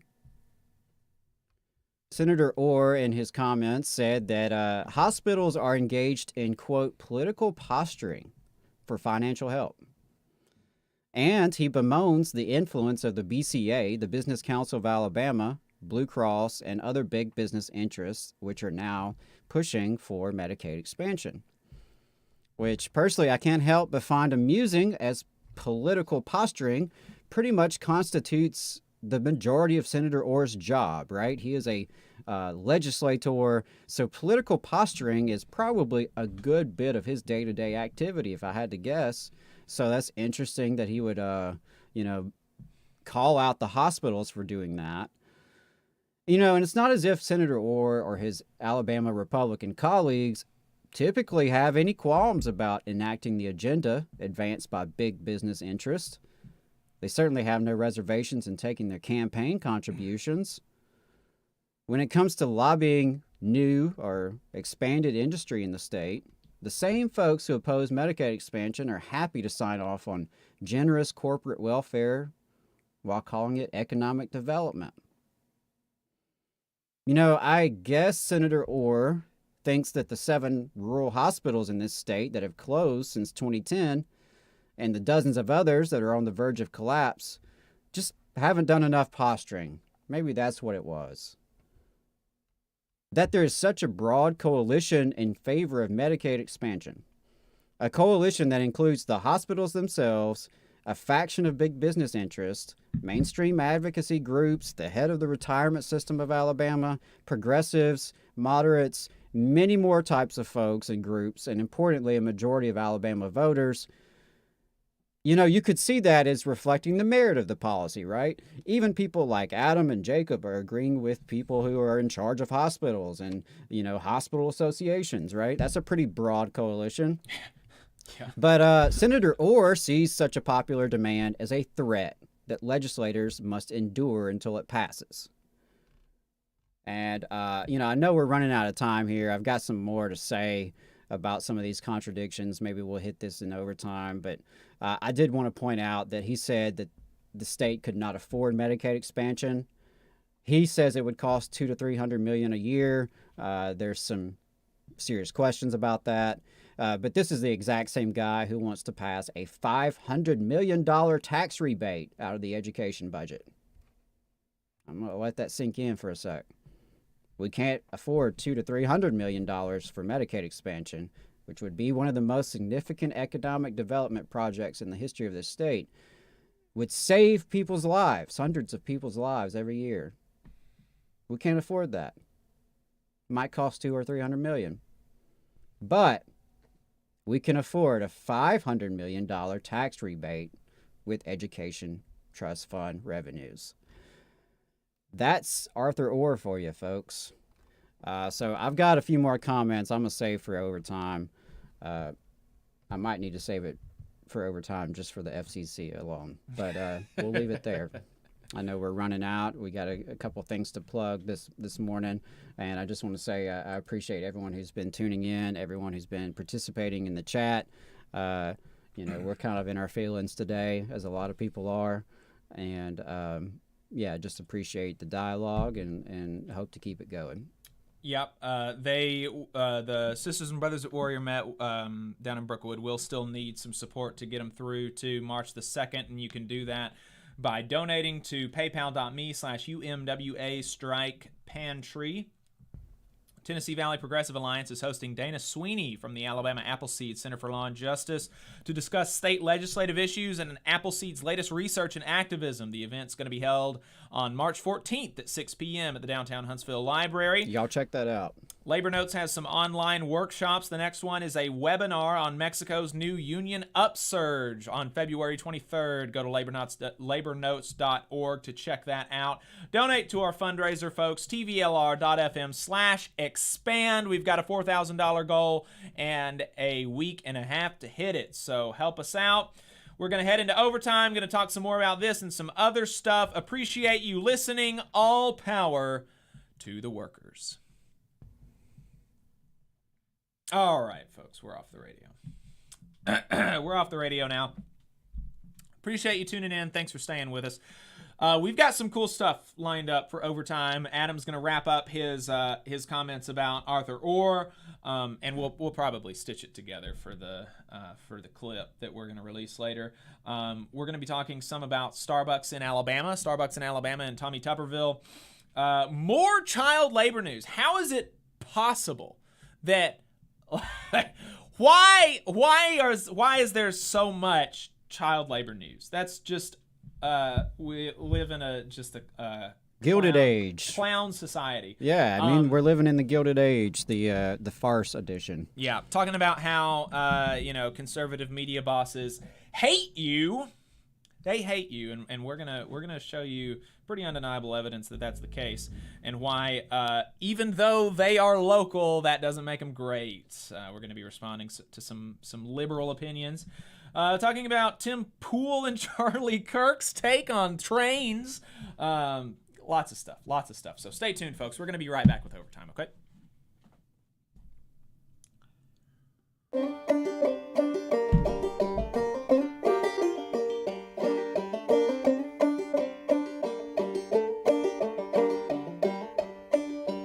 Come on, you poor workers, good news to you I'll tell, how the good old union has come in here to dwell.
Welcome back. You're still listening to the Valley Labor Report. My name is Jacob Morris, and my co-host is Adam Keller. We are now in overtime. That is the second half of our program where we are online only. We've gotten rid of the FCC censors, folks. This is Jacob and Adam Unfiltered. We appreciate you listening to us. We're going to finish talking about Medicaid. We're going to be talking about child labor. We're going to be talking about Tommy Tuberville, Elon Musk, trains, local media capitalists, lots of stuff, folks. So yeah. So Adam, you were just about to finish with some really flattering words about Arthur Orr. Okay, so yeah, Arthur Orr. This real quick recap. He says we can't afford to expand Medicaid. He says the push behind Medicaid expansion is crazy. He is upset that big business is lobbying Alabama politicians, which is funny. I've never known him or his colleagues to be, upset about political posturing from the wealthy or the powerful. Yeah, this almost makes it seem like Arthur Orr's anti-business. I wonder how far that would go in a GOP primary. Yeah, it's interesting. So, I suppose, a broken clock is right twice a day. And every now and then, even big business interests can determine that there is a win-win solution of helping ordinary working people while also advancing economic development. So that would be the case here. So he's upset about that. And before I continue there, I did want to just mention Medicaid expansion primarily is targeting those people who fall in the gap, the coverage gap. Folks who are working, right? These are not unemployed people typically. These are employed people who make too much to qualify for Medicaid, because in the state of Alabama, if you have literally any job and you work for more than a day or two, you're going to just about hit the income limits. I'm exaggerating a tad, but only a tad. If I'm not mistaken, it's a 4-figure maximum, within a few $1,000s is about all you can make in a year to qualify for Medicaid right now. So typically the people who would be benefiting from Medicaid expansion, and it's well over 100,000 Alabamians, those are folks who are working class. They are working. They make too much to qualify for Medicaid as is, but they don't make enough to get subsidies through the ACA or to really be able to afford health insurance, and typically are working jobs where it's not provided. So Medicaid expansion would provide health care to well over 100,000 Alabamians, and it would provide a significant amount of jobs.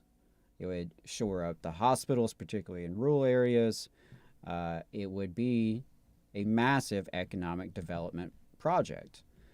And not just Alabama Rise and other advocates, but even Auburn University and others have studied this issue very closely, right? Because this ultimately originated from the ACA over a decade ago. So it's been studied pretty closely. It's been implemented in the majority of the states in the country. Over 30 states have done Medicaid expansion, including some in the South. So what we have found is that it will eventually pay for itself. More or less, that's the consensus. There's some question maybe on how much upfront costs are involved. But once you factor in the cost savings that comes from Medicaid expansion, as well as the economic benefits and the additional tax revenues that are created through this kind of project, it will actually offset the additional costs required by the state government.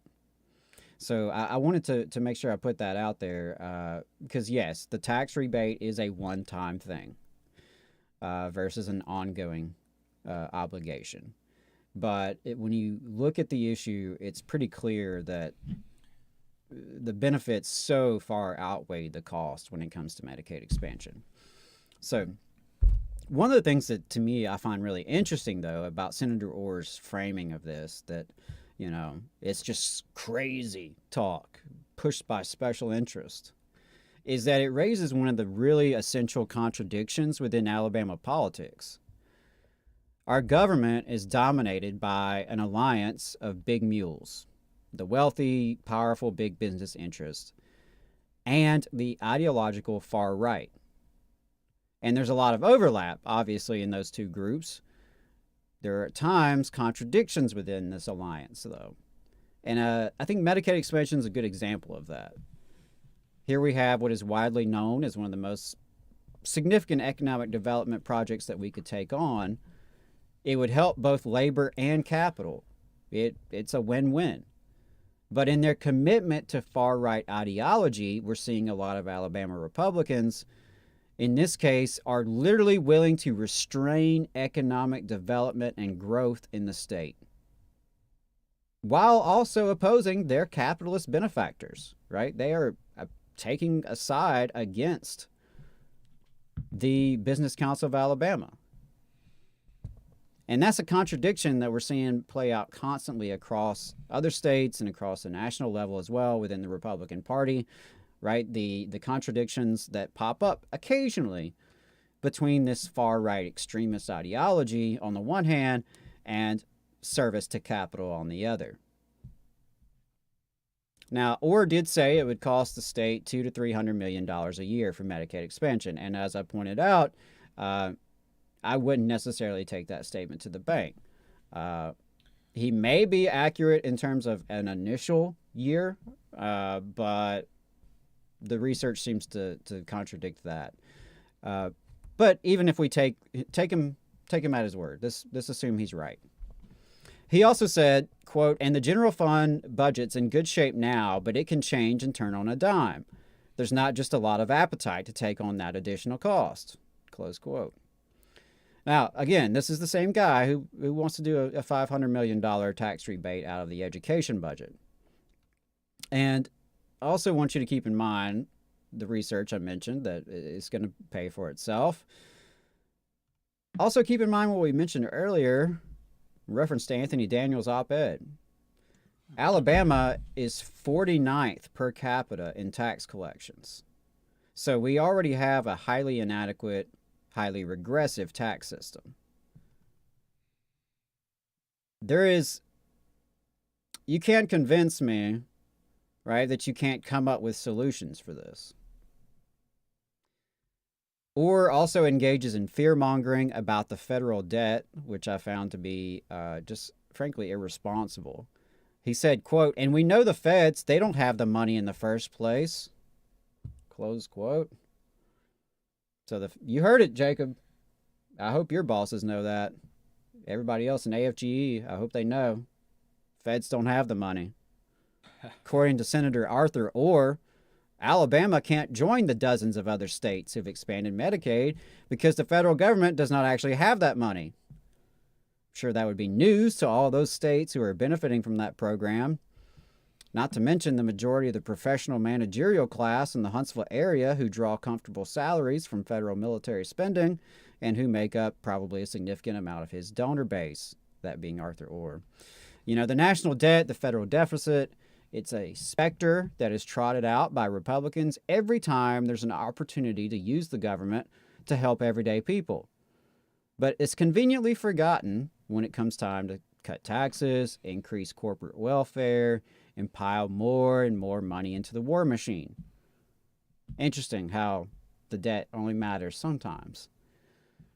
And of course, Senator Orr neglects to mention that you and I and the rest of Alabamians are already paying federal taxes towards Medicaid. But unlike the taxpayers of the majority of American states, Alabamians are denied the full benefits of the program. And finally, Senator Orr closes by raising the related specter of possible tax increases, right? Because that's always the other part of it, is that the federal government doesn't have any money. It's just too far in debt. We can't afford to do anything else with federal dollars. And you're probably going to get additional taxes to pay for all this. There's this runaway spending. So Arthur Orr says, quote, "Well, who will Well, who will be taxed to come up with another couple $100 million to pay for this? Mom and pop, middle class workers, etc. Well, obviously, Senator Orr has some confusion when it comes to class structure in American society. Middle class workers, mom and pop. Okay. Leaving that aside, it's the legislature's job to pass 2 budgets. That's it. They have two jobs: pass an education trust fund budget, pass a general fund budget. And what Senator Orr is telling us is that he and his colleagues are incapable of doing so effectively. They are so lacking in imagination and political will, they can't figure out a way to expand Medicaid without punishing you, the listener. And I find that to be disingenuous at best. Here's just a couple ways off the top of my head come up with $200-300 million. Again, we're going to give him the satisfaction and assume that that is accurate. $200 or $300 million. Let's see. We could raise property taxes to be comparable to the rest of the Southeast. What about all these out-of-state interests that own all this quote-unquote timber, this timberland, that's taxed at an even lower property tax rate? What if they paid the same amount of property taxes that you and I do? We could remove the FIT, the Federal Income Tax Deduction Plan that we mentioned earlier, a plan advocated by Arise, would more than pay for this. It would actually bring some equity to our tax system. We would have a less regressive tax system. We would be able to pay to cut the grocery tax, right? So most people under the plan advocated by Arise, where you remove the FIT, you remove the grocery tax, you pay for Medicaid expansion, and oh, by the way, most people would actually see an overall tax cut. Because working people are being punished by the grocery tax more than they're being helped by the federal income tax deduction that Alabama offers. So there's a few ways. Let's see. Alabama doesn't have a lottery, doesn't allow sports gambling, doesn't have legal marijuana. All 3 of those are industries that could easily be legalized and raise significant sums of revenue, way more revenue than would be needed to pay for Medicaid expansion. We could take a look at all that corporate welfare, all these industrial projects that come to the state, and our politicians who grovel at the feet of international corporations, multinational corporations, out-of-state interests, hedge fund investors. They hand them anything they want, any kind of subsidies, tax write-offs, free infrastructure, you name it. So I just came up with a few solutions off the top of my head. Now, I'm not a senator. I'm not elected to the legislature. I'm not someone quite as prominent as Arthur Orr. But if I could figure out half a dozen ways to come up with this revenue in the last 30 seconds, I don't know. I don't think it's a lot to ask that our elected officials could do the same. But if you're picking up what he's putting down, if you're following Arthur Orr and you think he's right on, I hope that it's working out, but from where I'm standing, it's not. If a regime of minimal taxes, minimal regulations, and generous corporate welfare met with minimum people welfare was so damn great, how exactly do you explain the fact that Alabama ranks at or near the bottom on virtually every quality of life metric that it's even possible to quantify? If there is a statistic about what life is like in a place, you can bet that Alabama's at or near the bottom of it. Doesn't matter what it is. It could be about poverty, child poverty, obesity, diabetes, incarceration, gun violence, you name it. Alabama bringing up the rear.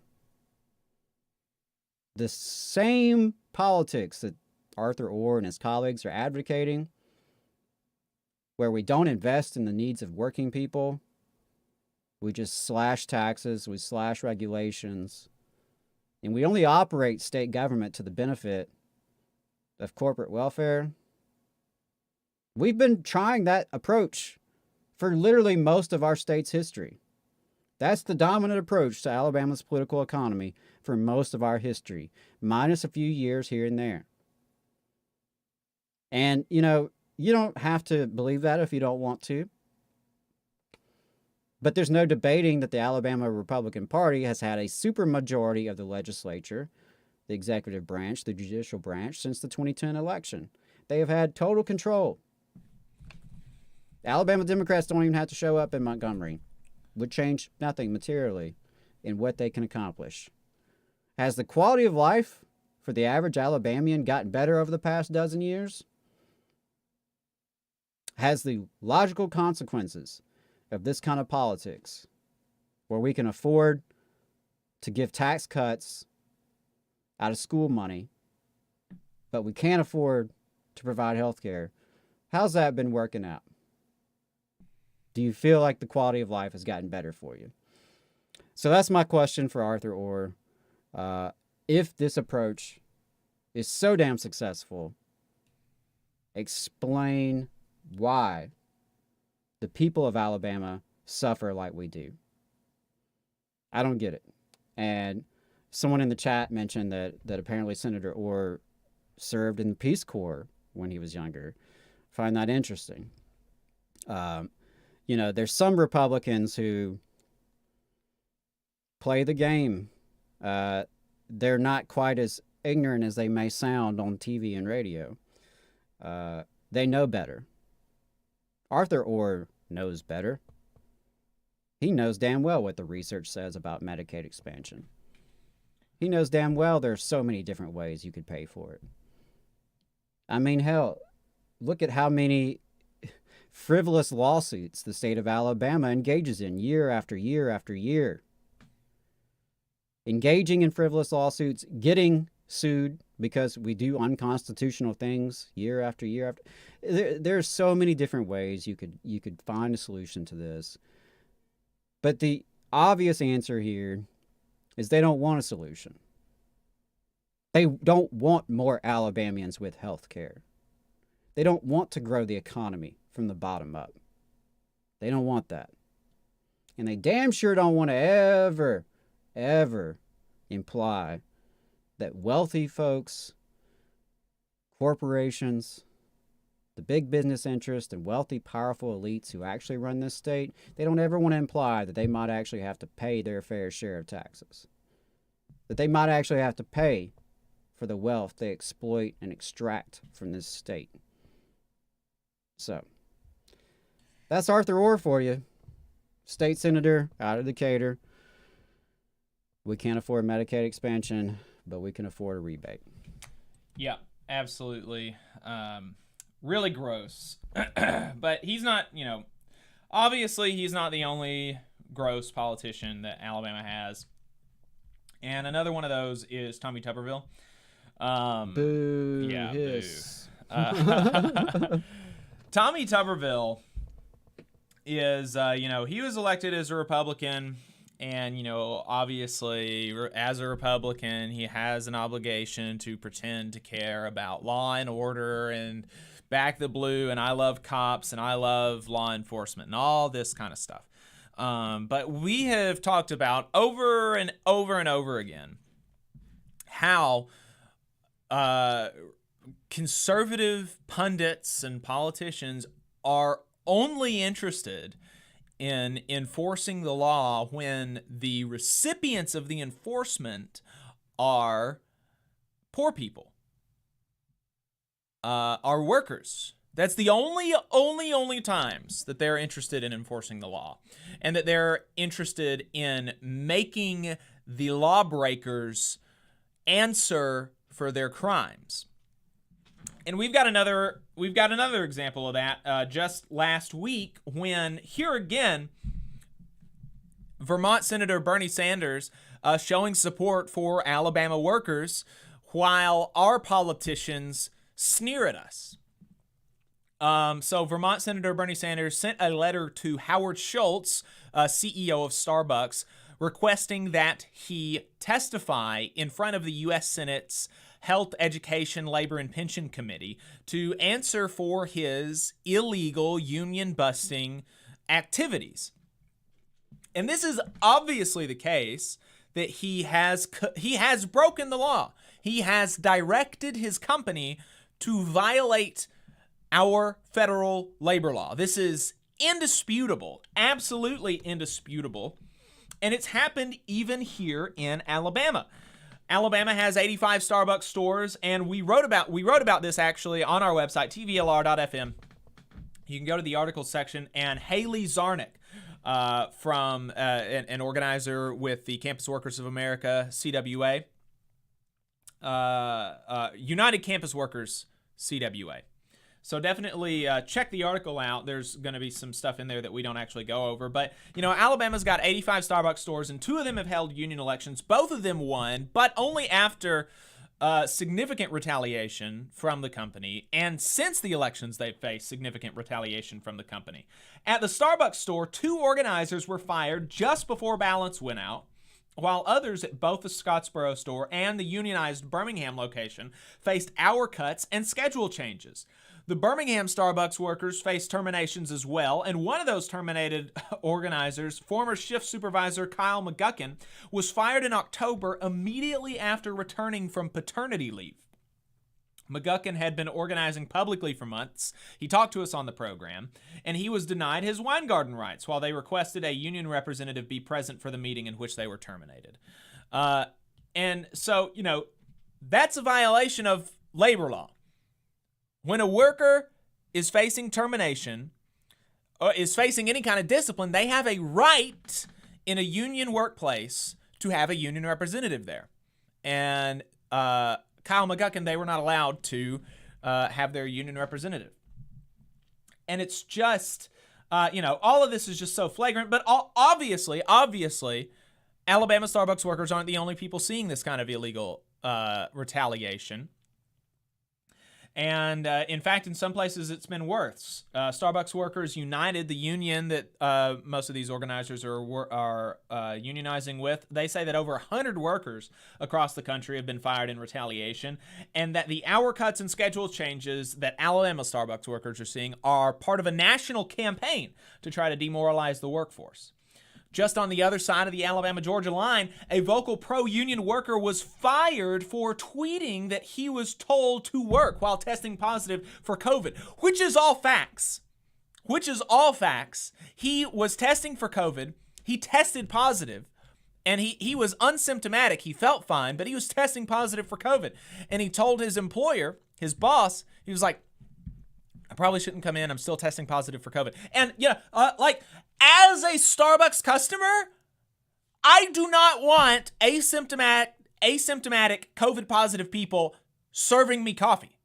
Okay? I just don't want that. I don't want that as a customer, and I would assume I don't want a person with a cold, not even just COVID. I don't want a person with a cold serving me coffee. And I assume that most Starbucks customers, most customers of any retail restaurant, of any clothing store, anything where you have to deal with the public, we don't want to interact with people who have contagious diseases, like that we can catch, right? I just don't want that. I don't want to get sick going into Starbucks. And so he tweeted that. He was like, hey, basically y'all might want to stay away from the store today. Y'all might want to stay away from the store today because I've got COVID and they're making me come in. They're saying that I'll be fired if I don't come in. So I'm coming in. You might want to stay away. And he was fired for that. Fired for tweeting the truth. Fired for his speech. Elon Musk hasn't said anything, funny enough. We're going to talk about him later in the show, too. In Tennessee, 7 workers were fired at just one Memphis location. The group came to be known as the Memphis 7, and they were ultimately reinstated, with the final decision coming from a Trump-appointed district court judge. A Trump-appointed judge, okay? So, there's no dispute here. They're obviously... Starbucks is acting out of pocket. They're over their skis. They're out kicking their coverage, okay? But they went 8 months without their jobs, right? And that illustrates the imbalance of labor law. The National Labor Relations Board, they've also accused Starbucks of illegally withholding raises and benefits from unionized locations. And they have repeatedly asked federal courts to issue a nationwide cease and desist order against the company that they just got a couple days ago, actually. Maybe it was yesterday even. Wow, yeah, I wasn't aware that they finally got that granted. Yep. Michigan judge, I think it was a Michigan judge that issued a nationwide cease and desist order. So I'm not sure what telling them to stop firing union organizers in retaliation for their organizing. So that'll be good, and we'll hopefully look to see some pretty substantial injunctions and penalties coming from violation of that cease and desist order. Absolutely, because, I mean, there is such a double standard. Right. Such a double standard. So, but, so look, all of this to say, all of this list of, the stats and the nationwide numbers and the individual stories, all of this to say Starbucks is guilty of violating the law at a systemic level. At a systemic level, right? This is not just a one-off thing. One Starbucks manager at one location was ideologically anti-union and they were like way, way over their skis, right? No, this is systemic. This is nationwide. This is a policy set from the top at the direction of CEO Howard Schultz. And so, Bernie Sanders says, you're breaking the law. We're not a country if we're not a country of laws, right? We can't have a country if we don't obey the laws. He wasn't saying it exactly like that. But, that's basically the thing. You're breaking the law. You need to explain to us, the people who wrote this law, this federal labor law, you got to explain to us why you continue to break the law. And every Democratic member of the Senate Health, Education, and Labor and Pension Committee signed on to this letter request. Tommy Tuberville did not, despite the fact that this affects his constituents. This does. It affects his constituents. He did not sign on to the letter, and he did not respond to multiple requests for comment from myself and Haley for the story. Because he just doesn't think it matters. He just doesn't think it matters what happens to working people. He doesn't care. He doesn't care about us. He doesn't care that you don't care. Yeah. So, really pretty gross stuff from Tuberville. Not even, explaining to his constituency to his constituents his reasoning for not caring about about holding accountable a flagrant criminal. Just a flagrant criminal. I just, you saying that, imagine for a second, Tommy Tuberville had a formidable Democratic opponent for his next election. I know that's quite the stretch of your imagination to imagine that he might have a formidable Democratic opponent in the next election, but let's just assume he does. If that Democratic candidate repeatedly came to the aid and service of a flagrant criminal, I feel like Tuberville's campaign would make something of that. In fact, being soft on crime has been a Republican talking point and strategic focus. Labeling opponents as soft on crime is something they've been doing since before either of us were born. Right. But that's that double standard.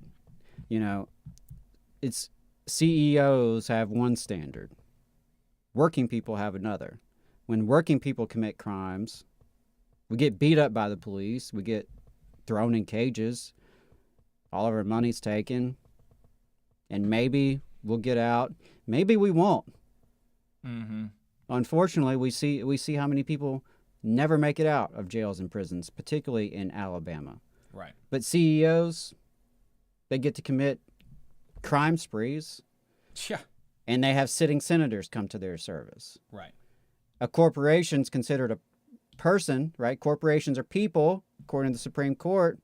Means they can give unlimited amounts of money to campaigns.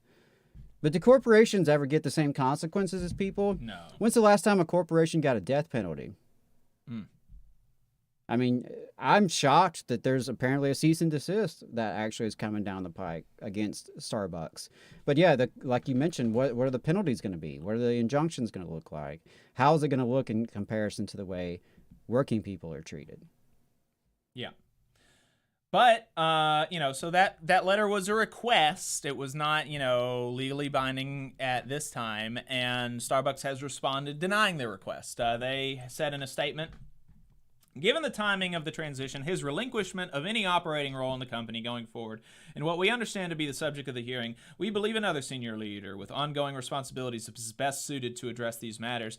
And no, that's just silly. Of course, this is, of course it's all a lie, right? They don't actually believe what they're saying. But to address what they're saying, the hearing is as much to be backward-looking as forward-looking.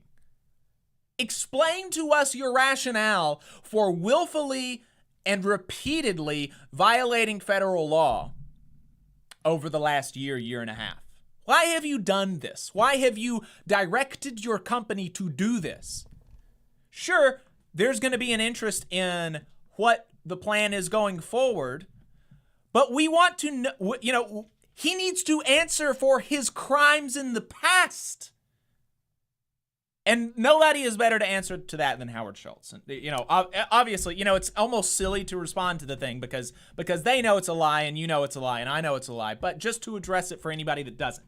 Yeah, I mean, listen, if either of us at our day jobs were committing crimes, we couldn't just say, well, you know what? I'm actually leaving this job. Someone else is going to take over. Right. So, I'm not going to go to court. But yeah.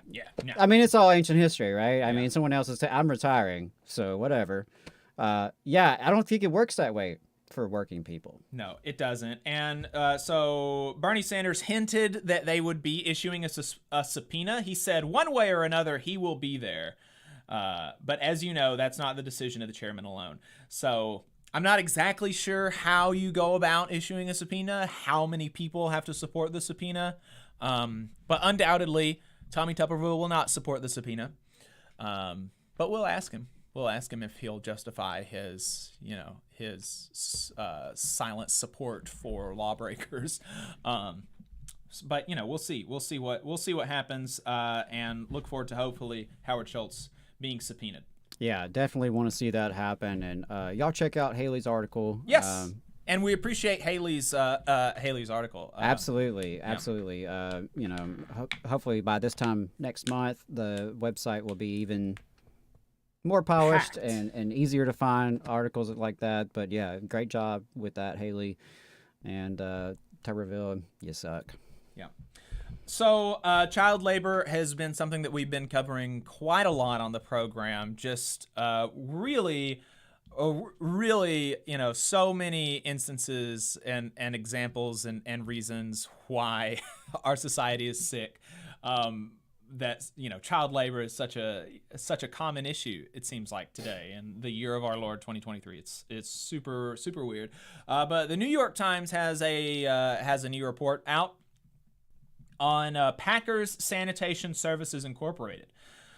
One of the largest food sanitation companies, this is from the article, in the United States, illegally employed at least 102 children in dangerous jobs cleaning meat packing and slaughtering plants. The Labor Department said on Friday the company paid a $1.5 million penalty on Thursday after an investigation found that children ages 13 to 17 had worked overnight shifts at 13 meat processing plants in 8 states, mostly in the South and the Midwest.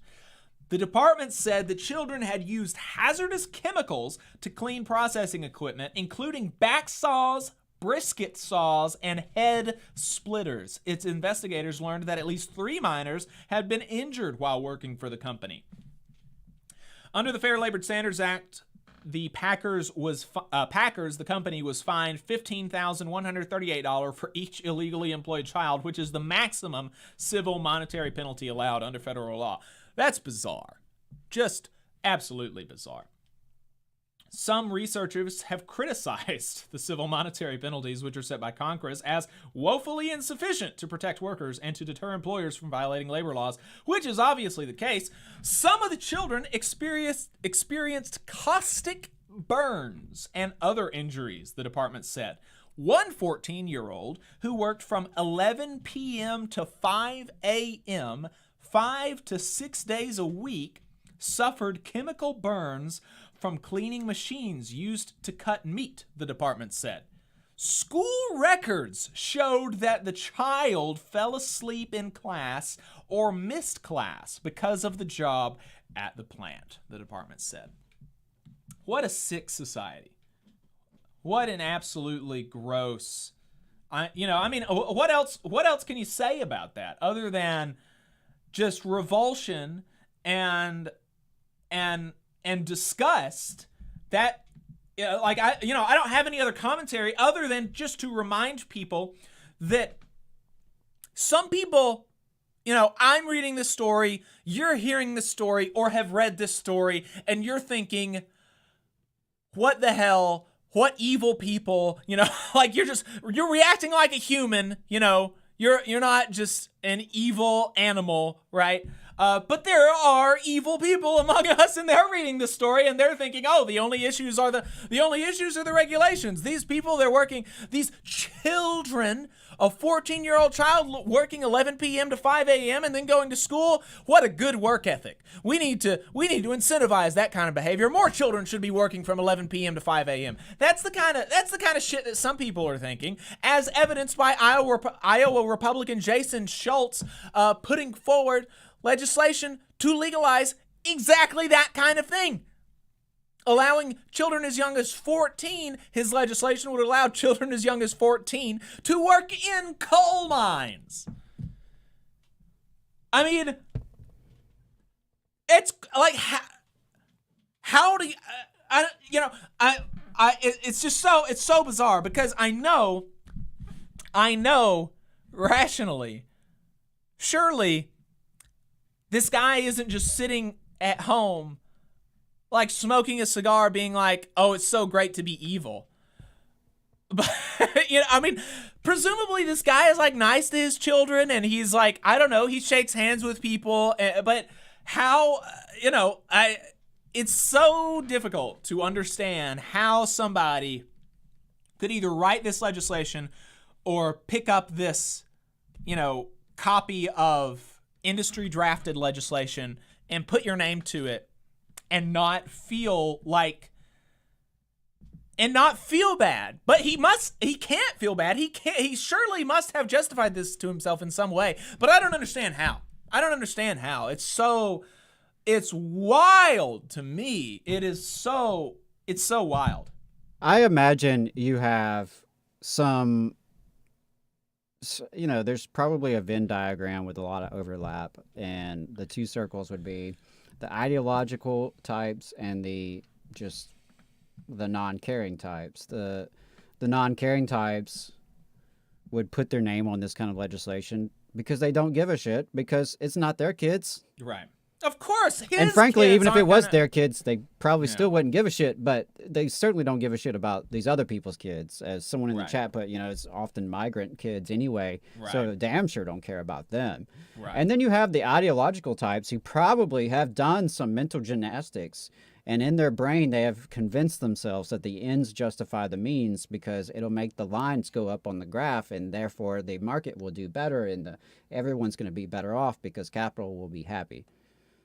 And in their head, they've convinced themselves that, that's just the way we got to do it. We all live at the service of the ruling class, and, the best way to make the best of it is just give them what they want, when they want it, how they want it. Yeah, we've got Mr. Anderson in the chat wanting to roll back time to the good old days, and William says, if we're rolling back time, hopefully workers will start threatening to burn down the factory again like the good old days. Indeed. In Minecraft. I don't know if that's a TOS, but in Minecraft, certainly. It is a return to the Gilded Age. It's definitely a return. Yeah. We have Gilded Age levels of inequality. We have Gilded Age levels of monopoly power. We have the child labor making a comeback. Mhm. You know, here's the question: Are we going to see a populist movement make a comeback to fight back against this shit? Are we going to see some interracial people power? Yeah. Build a movement big enough? And I think that the labor uprising we've seen over the last year or two could be the inklings of that. You know, we'll see. So here's a question that I want to, on to the next topic. My question is, why should working people trust media that is run and owned by folks that hate us? Today I'm going to be talking about Scott Buttram, owner of the Trustville Tribune. But, no doubt, obviously, and I know that there are ghouls at the top of these companies, whether they're locally owned or internationally owned, that they've got the same feelings that this guy has. But Scott just up and said it, and in public, his contempt for working people who get too uppity. And I've got a couple public statements in mind that we're going to go through, and some stuff that he said to me privately. So let's start with this. Let's start with the Warrior Met stuff. We spent some time earlier in the program on the Warrior Met news, and he saw this. Scott Buttram, owner and publisher of the Trustville Tribune, and he had a reaction that's pretty different from ours. He quote tweeted the AL.com's article about this news.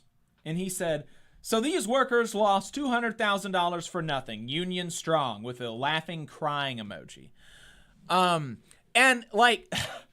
what an evil, ghoulish thing to say and do, to just laugh at the suffering and the sacrifice of our people. Laugh at the suffering and the sacrifice of people, just generally. Why would you take pleasure in the suffering of others? It's not even like an ideological thing. He was just laughing at these people's suffering. And so, I replied on Twitter, but I also reached out to him privately as well to express how gross I thought that was. And, I did, and I meant to burn the bridge there, because what a fucking pig, right? But, because I reached out to him privately though, because he had previously treated me with some amount of respect, and so I half thought maybe this is like a half decent guy who's conservative and wealthy, but interpersonally, maybe he's he's just like the people that I know in my life, right? That are conservative, but are, I would say, good people, and because we had a long conversation actually in the Trustville Tribune that was meant for both of us to co-publish on both of our platforms. He has not sent me the files, nor has he released it on his end, as far as I can tell. And I don't know why, because I don't think it was a particularly embarrassing conversation for him. I don't think, I don't think, I feel like I made my points well, and, I'm not an idiot, right? And I'm I speak decently in front of a camera, but I don't think that I just absolutely destroyed him and dunked on him, and that if his audience sees this, they will be, converted to unionism and hate him, right? I don't think that's the case. And so I don't know why he hasn't, maybe he just, I don't know. It was weird, because after the conversation, he spoke, he was like, I feel like I've, gained a friend and somebody that I respect with different opinions. And, I love seeing young people. I love seeing young people that are active. Even if you disagree with me, I just love seeing young people that are active. And, it just gives me hope for the future, blah, blah, blah. All this bullshit. Just blowing smoke up my ass, right? And, I half believed it, because I'm a sucker for flattery, right? But, so I reached out to him privately, because, we had this previous relationship, to express how gross I thought it was, because that's gross. That's not just having a different opinion than me about the value of unions and collective action, and right? I mean, that's and you know, I was talking to you, Adam, yesterday about this, and sitting here wondering if like it's maybe just a character flaw that that I can get along with people that have different opinions on me than me about other issues that are of no doubt important to other, you know, like I can have a friendly relationship with somebody that is anti-abortion because that's like my whole family, right? And, you know, it's one way to see that is that it's, oh, you know, it's easy for you not to have stake in this because, you know, you're not a woman and you don't, you know, but like my family who is anti-abortion or my family who is ideologically anti-union or my friends that are, you know, ideologically like anti, you know, Medicare for all or something like this, they believe, it seems to me, that their ideas would bring about the best for the most people, right? And we just disagree about that. But where there is evidence of people being harmed, I don't think they like rejoice in that. You know, like if they when they see these stories about these people that are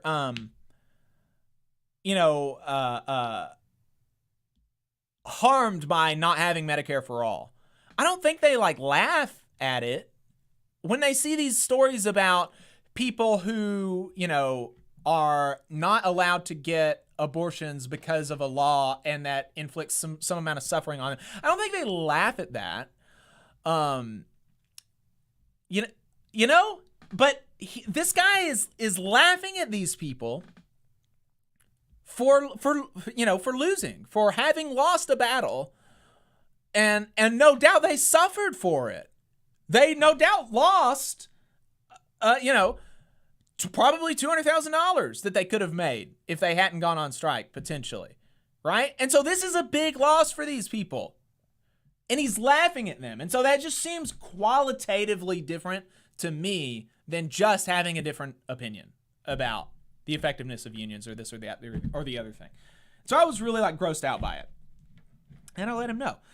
And then he comes back at me with like just more evidence that this is a bad person, you know?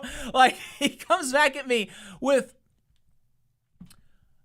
showcasing his ignorance about the subject. He was like, oh, you know, keep losing. That's a great strategy. Keep failing workers. Take workers out on strike a month after a new administration kills the demand for coal and expect it to work out well. And that's just totally the opposite of what happened. Like he doesn't have the first clue about this strike. He doesn't have the first clue about these people. He doesn't have a first clue about this company. He doesn't have the first clue about the dynamics and why the strike failed. He doesn't have nothing. He knows nothing about this. Absolutely not a thing. And he's laughing at these people. He's laughing at our people. He's laughing at his people, right? These are Alabama workers that fought against not our people, international private equity firms, leeches, people who don't do the work, who are taking from them and asked them to give up more after they sacrificed and saved the company, right? And he's laughing at them losing. And then, you know, the final thing he said after I explained this to him, and I explained how actually in that conversation that you haven't released yet publicly, which is weird, I explained all this to you. So now not only are you ignorant, you're willfully so. You're just a rube. You are not an intelligent or caring person about this. Like you don't know anything. And then he said, 2 years, nothing. Unions are for losers. And so like this is a guy who just has a deep contempt for working people who get too uppity. Just a deep, like, what's guttural, visceral hatred for when working people stand up for themselves. But yeah, I mean, look, he's a capitalist, right? He's a capitalist. He's an owner.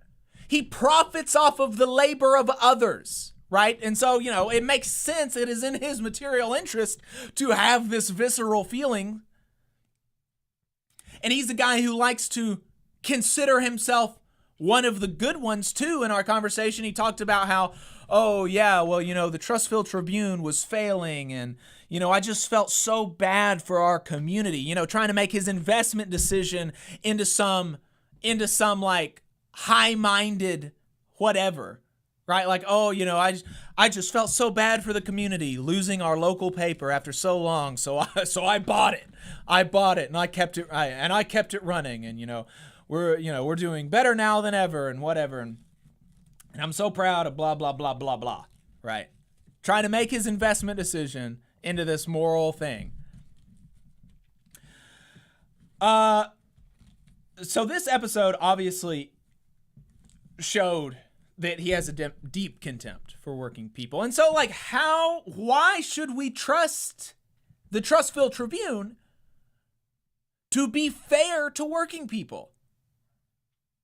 Why should we trust? And this is another thing to just show that he's just an idiot. He's never thought about the role that he plays in media for even a second, because he said one of the things that he was going to take away from our conversation that hasn't been aired publicly for some reason. One of the things he was going to take away is that I told him it's political what stories you choose to publish, because he was talking to me about, one of the things that's wrong with news nowadays is people always put a spin on it. So I just want to give people the facts and let them choose, let them decide, blah, blah, blah, right? And so I told him, I was like, look, even let's say that every time you report on a story, which this is almost certainly not the case, especially knowing him now. But let's just even give him the benefit of the doubt. Every single time he reports on a story, he gives the reader every relevant fact about the story. The choosing of the story is political. It is political, your emphasis. In fact, that's probably the most political thing that a media organization does, is what emphasis they choose to have. So if you choose to highlight the story about a cop saving a kitten from a tree instead of a story that broke the same week about a cop murdering a guy, or about a cop in your county freezing a prisoner to death, or about a prison guard burying the body of somebody who died in prison and not giving the body back to their family, right? This is all political. What you choose to emphasize is political, right? And he said, just galling to me. He said, I've never thought about that. Oh, wow, that's I'm going to take that away. That's something that I'm really going to chew on. What do you mean that's something you're going to? You own a damn newspaper. Like, what? That's crazy. Crazy, this guy. And so another thing that he did a few weeks before is that he follows me on Twitter, and so he sees some of the things that I post, and so I saw that my union hosted and had speak one of the Memphis 7, one of the 7 Starbucks baristas who were fired for their union organizing.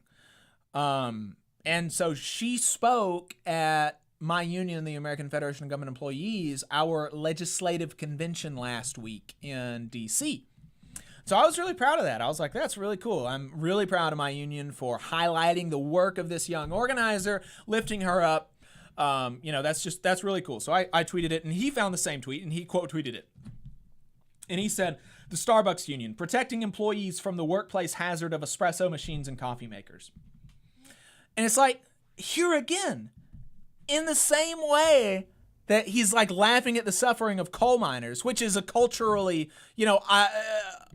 ostensibly coal miners are a culturally resonant demographic for his ilk, for conservative people, ostensibly, unless they get too uppity. But here we've got a barista who is not a somebody who his ilk thinks highly of, even though they are also workers, and even though they are also, face issues in the workplace, right? He, reacted with contempt to the idea of her standing up for herself and fighting for herself and her coworkers. And, this isn't something necessarily that I would have said maybe while we were on better terms, but when I saw that, the thing that I immediately thought was I remembered him blowing smoke up my ass about, we don't agree, but it's nice to see somebody so active, blah, blah, blah, blah, right? And here is this young black woman doing the exact same thing as me, but better, right? I've never been invited to an international unions convention to speak. I haven't been fired for organizing and then been reinstated. She's just objectively done more than I have in at least certain things, but in the same field. And so, he's like, oh, you're so active, blah, blah, blah. And here's this black woman doing the same thing, and he's ridiculing her. Like, how is that not both contempt for working people, but also, like, racist as hell? So, anyway, what a gross guy. What a gross pig ghoul. What a gross guy. And so how is it that that we are supposed to trust media when it's folks like him running it? And of course he's not the only one. Do you not think that the people at CNN and Fox News and MSNBC and even AL.com, the venture capitalists that own AL.com, these people, they all hate us.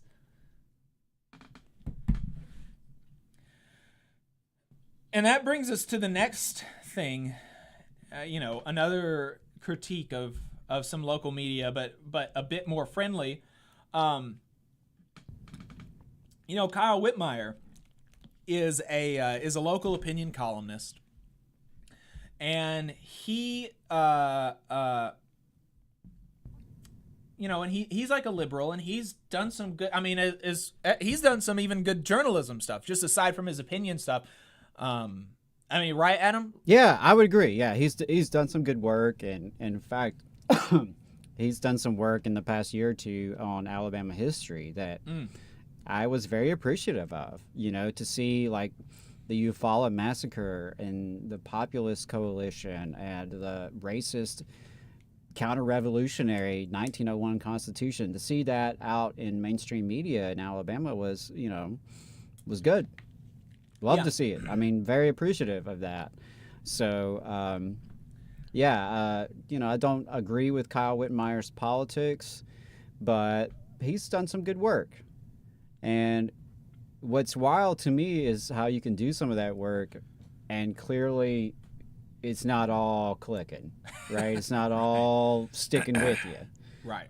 Maybe that's just because I'm not one of these media guys, and so I don't know, maybe they do a story and then it literally like all leaves their brain the next week. Maybe. I don't know. But he had this new op-ed out that oof. Yeah, well, you sent me this last week, and it's just so weird. It's the epitome of like the failures of liberalism, the limits of liberal imagination, and I think it even exposes to some degree the critique of liberals and their supposed snobbery and condescension. I think it speaks to that too. Yeah, well, explain to us what this. I've read the article, but you probably you have a better sense of it than I do. Kyle has been writing a little bit about Birmingham Southern College, and that was sort of the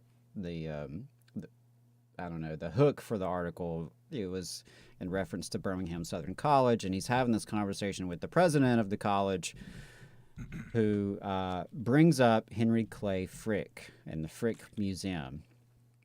And more or less, it's an opportunity to talk about, here's a theme of today's show, The Gilded Age. It's talking about the original Gilded Age and those rail barons such as Frick and Carnegie, Mellon, J.P. Morgan, those folks. And he's talking a little bit about them. He talks about Alabama's wealth being controlled by out-of-state absentee landlords. And I thought, okay, right on. We're getting somewhere. That's true. That's 100% true. Yeah. He talks a little bit about in the Panic of 1907, New York bankers getting the Birmingham steel industry basically under their control. U.S. Steel and the New York bankers are able to take over the Birmingham steel industry. And there was an interesting quote. He said, "From then on, Birmingham was a satellite, taking orders from absentee owners up north. The Magic City was obliged to serve as owners in New York." Okay, all right, I'm following you.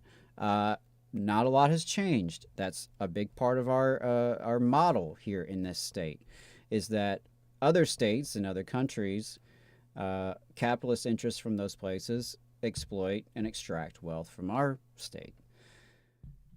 But where it really this just goes off the rails a little bit later. He mentions that most economic projects that have been like big time in Alabama in the recent decades have all been manufacturing jobs, which he says are better than no jobs at all, but at some point there's a limit. Okay, again, Yeah, we're still I'm on not the same, disagreeing necessarily. He mentions that we supply the labor and the tax breaks. Sometimes we supply the raw materials. Okay, he's really, he's getting at something here. He's talking about the extraction of Alabama wealth. The jobs we create here, though, have a limit to how high they could go. Stock options and bonuses are mostly for people who live in other states, if not other countries. In Alabama, we have made our economy subservient to absentee landlords. Boom. Hell yeah. You're right, Kyle. You're 100% correct. Yeah, and then now I'll read this and I'll let you respond to it. Okay. But it's time to take notice of something in this state. Something our elected leadership must make a priority. We have to grow Alabama businesses into national or international companies, not just settle for the generosity of out-of-state landlords. See, we shouldn't just settle for the generosity of out-of-state landlords. We should settle for the generosity of homegrown landlords.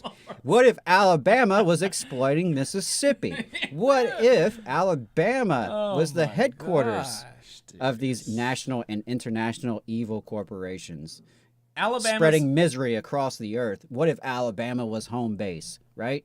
Alabama's corporate community is pretty much the power company. Alabama's corporate community is pretty much the power company, and every state has one of those. And heck, our power company is just a subsidiary of a Georgia-based company next door. Birmingham doesn't have a Coca-Cola. Mobile doesn't have a Home Depot. Huntsville doesn't have a Delta. Alabama doesn't have a Disney. The simplest explanation for much of the poverty we have in this state is that we haven't got any rich people to live here. By the way, he links to a Wikipedia map that shows you how many billionaires live in each state. That's the problem with Alabama, is we don't have a billionaire within our border. That's the issue. No one with wealth to call Alabama home, he says. You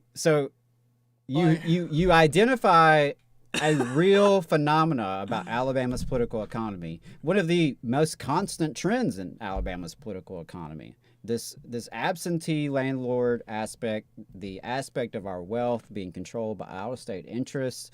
And you get to this point, and your logical next conclusion is, well, the problem is the rich folks and the evil corporations don't live here. They don't live here. If they lived here, maybe some of this country fried wealth would trickle down, right? Maybe if they had a Southern accent, maybe if they also liked sweet tea and biscuits like we did, and maybe if just maybe their gated communities were somehow within the borders of Alabama, some of that wealth would trickle down. That's what you come up with? We need our own homegrown bourgeois? That's wild. We'll be better off. And that's Scott Buttram. That's our homegrown bourgeois. They are no better. And in fact, we could even say that Scott is in some ways worse than the others because he just, these other people, they don't, they have the sense to not be so public about their contempt for us. Yeah. Scott is he's just out there with it. It's just crazy to me because I think he's, the homegrown capitalists that we have in this state have always existed. Mm-hmm. And they have always aligned with these out-of-state landlords and interest in multinational corporations, right? Because that has been the deal. Alabama functions much like an imperialized country, much like a colony. We function in reference to, American capital much that way, right? So just as the same as Panama has its own local capitalist elites, who, by the way, subsist mostly on their alliance with out-of-state corporations and out-of-state or out-of-country capitalists. It's the same kind of concept here. But it just blows my mind that you can identify so well. You can identify what's going on here. You can see it. And you can write these very well-written articles talking about the original Gilded Age in Alabama and the response of people. Interracial people power rose up against the big mules in Alabama. White people and black people in the 1800s in Alabama together fighting for a better state. And we experienced a counter-revolution here where an election was stolen, real election fraud. They stole the governor's mansion and they imposed a racist, backwards constitution on us in 1901. And Kyle has written pretty well about that. Mm-hmm. And you that's the conclusion you come up with. As if you didn't learn from that. Do you not see that there were local oligarchs in Alabama? It was Alabama oligarchs who imposed that constitution on us, right? It wasn't just their benefactors in New York and London. It's really wild to me. If only we had corporate headquarters here. Right. If only billionaires wanted to live here. The problem is not, just to make it explicit, that the billionaires don't live here. The problem is billionaires.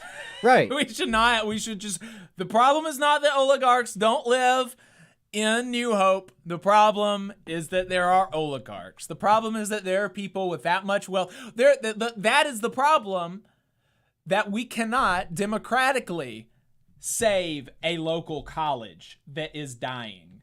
The problem is that we cannot take the value that we create to do what we want with it.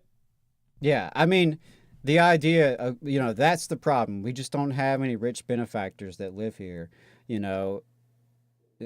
If only we had some of them, their charity, their generosity, if we kiss their ass enough, they might just find some change in the couch cushions that could fund our schools. It's really, it's wild to me. To say Alabama doesn't have a Disney. Okay, this is the same Disney that's laying off thousands of workers, right, that is, stalled in contract negotiations with the Disney World employees down in Florida, and is trying to deny them a well-earned pay raise. This is the same Disney, which, while it's screwing over its workers, is, locked into this battle with their right-wing government in Florida. It just really, to me, it shows how oftentimes liberals can identify some of the problems accurately. But when it comes to the next step of, okay, well, why? Or what do we do next? What's the solution? What's to be done, yeah. What was the cause and what's the solution? It's in those areas where it really starts to fall apart. And Kyle Whitmire, with all due respect, how did you come up with this? I would love to know. Genuinely, I want to know.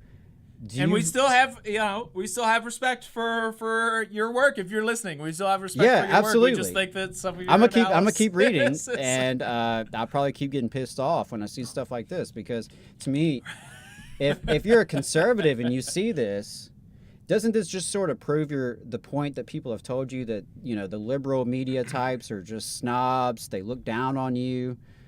I mean, I sense some of that condescension. If only Alabama had its own elites. Maybe if Alabama had its own elites that could then go exploit Mississippi and Georgia and Tennessee. And that's what we need our leadership to focus on. Yeah. Yeah, I mean, and I guess there is some truth to that, because, if Jeff Bezos lived in Alabama, someone would have to clean his mansions. Someone would have to wash his yachts.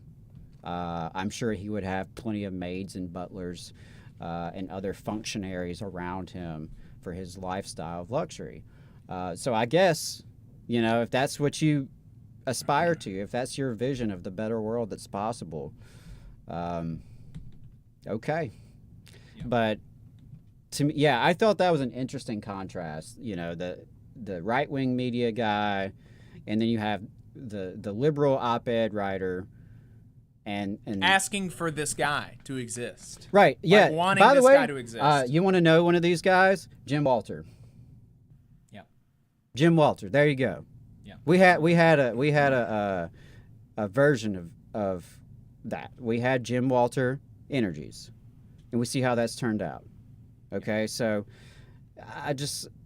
I got so frustrated seeing this. And it really, like I said, it makes me question, like, what are you learning from some of this work that you're doing that is valuable, that is, putting the story out there about the reality of Alabama and our model and our history, and to come to that conclusion. Bonkers. Blows my mind. So speaking of the Gilded Era and rail barons, we talked last week to a rail worker about this train derailment in Ohio, and since that came out, there have been like a dozen or more derailments, like since that happened 15 days ago or something. Like, it's just every day there's like, oh, there's a new derailment. This one didn't have any toxic chemicals, but wow, that's weird that there's another derailment. And look, this one did have toxic chemicals. There was one that had toxic chemicals like in Texas or something, right? Not to the extent of the Ohio one, but still, like, wow, that's weird. And then just yesterday, it started being circulating that, like, oh, this actually happens all the damn time. This is actually a super common occurrence, trains derailing, that there were, what was it that you said, Adam, 1,700 last year? I believe actually it's a 1,700 a year. Like, that's, I believe that's like the common thing. The average is roughly 1,700 accidents per year. That's totally wild. And so of course, and national media totally silent on it, more or less, and conservative media was silent on it for about the first week and a half, and they've hooked on to a couple of stories that they think that they can go with to try to protect the bosses from being held accountable for this. Yeah, I mean, it's one of those, like, do you want to get attention for it? Because sometimes it's better that issues don't even get covered by some of this media, because it's like, do you want ignorance or do you want misinformation? Right. Yeah, false consciousness or something. Yeah, so let's see what Tim Pool is saying about this derailment. All right, let me get this guy lined up here. Moore County, North Carolina in early December, damaging equipment in what local authorities called a targeted attack that cut off power to more than 45,000 people. So how is it that we are suggesting it is accidental? We have right here direct statements in the press. Extremist groups did attack our power grid. What about the train? Remember when It's Going Down, the far left extremist website, gave instructions on how to derail trains? And now trains are derailing and they're full of chemicals and they're exploding.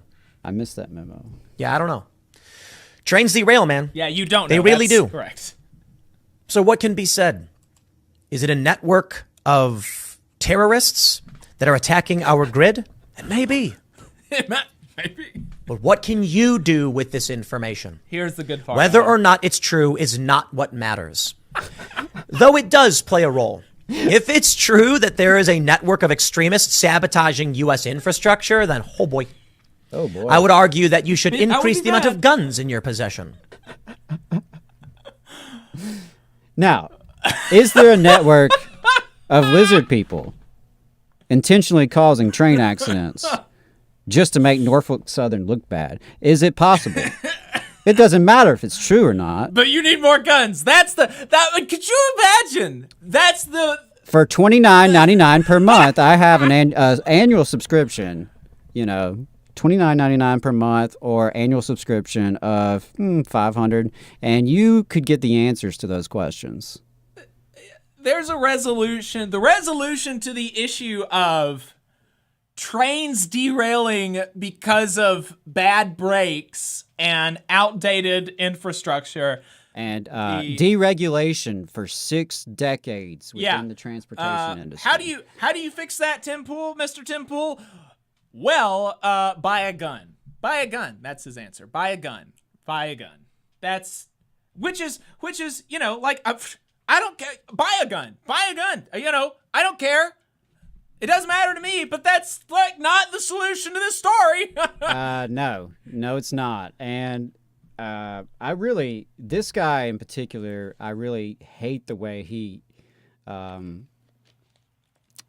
spreads a lot of misinformation about anti-fascists and pretending as if there's this shadowy cabal of terroristically inclined leftists out there just committing all sorts of violence and mischief and sabotage. And I mean, it's just disgusting because there are people out there who actually listen to this guy and take him seriously. And, there are people who probably walk away from his stuff thinking there really are commies under the bed. Right.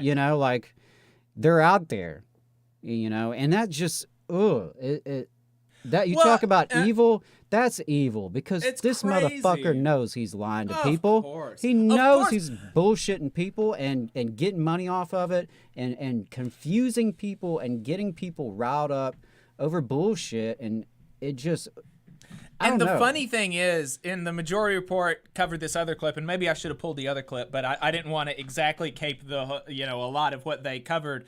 But there was another clip where he talked it was literally the same day. He was wearing the same clothes, the same beanie, the same story, but his conclusion was actually there's 1,700 trains that derail every year. Maybe people are just making too big of a fuss about this. People are losing their minds because of the media.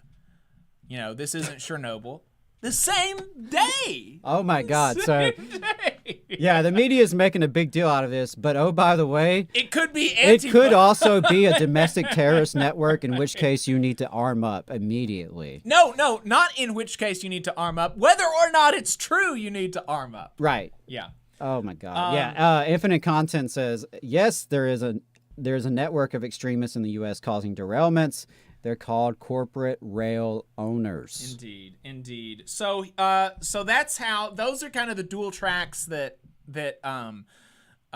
Tim Pool was taking. Charlie Kirk is more following Tucker Carlson's example. I didn't pull a clip from Tucker Carlson, but he went basically with this shtick too. So let's take a look at what Charlie Kirk is saying about the train derailment. Oh God.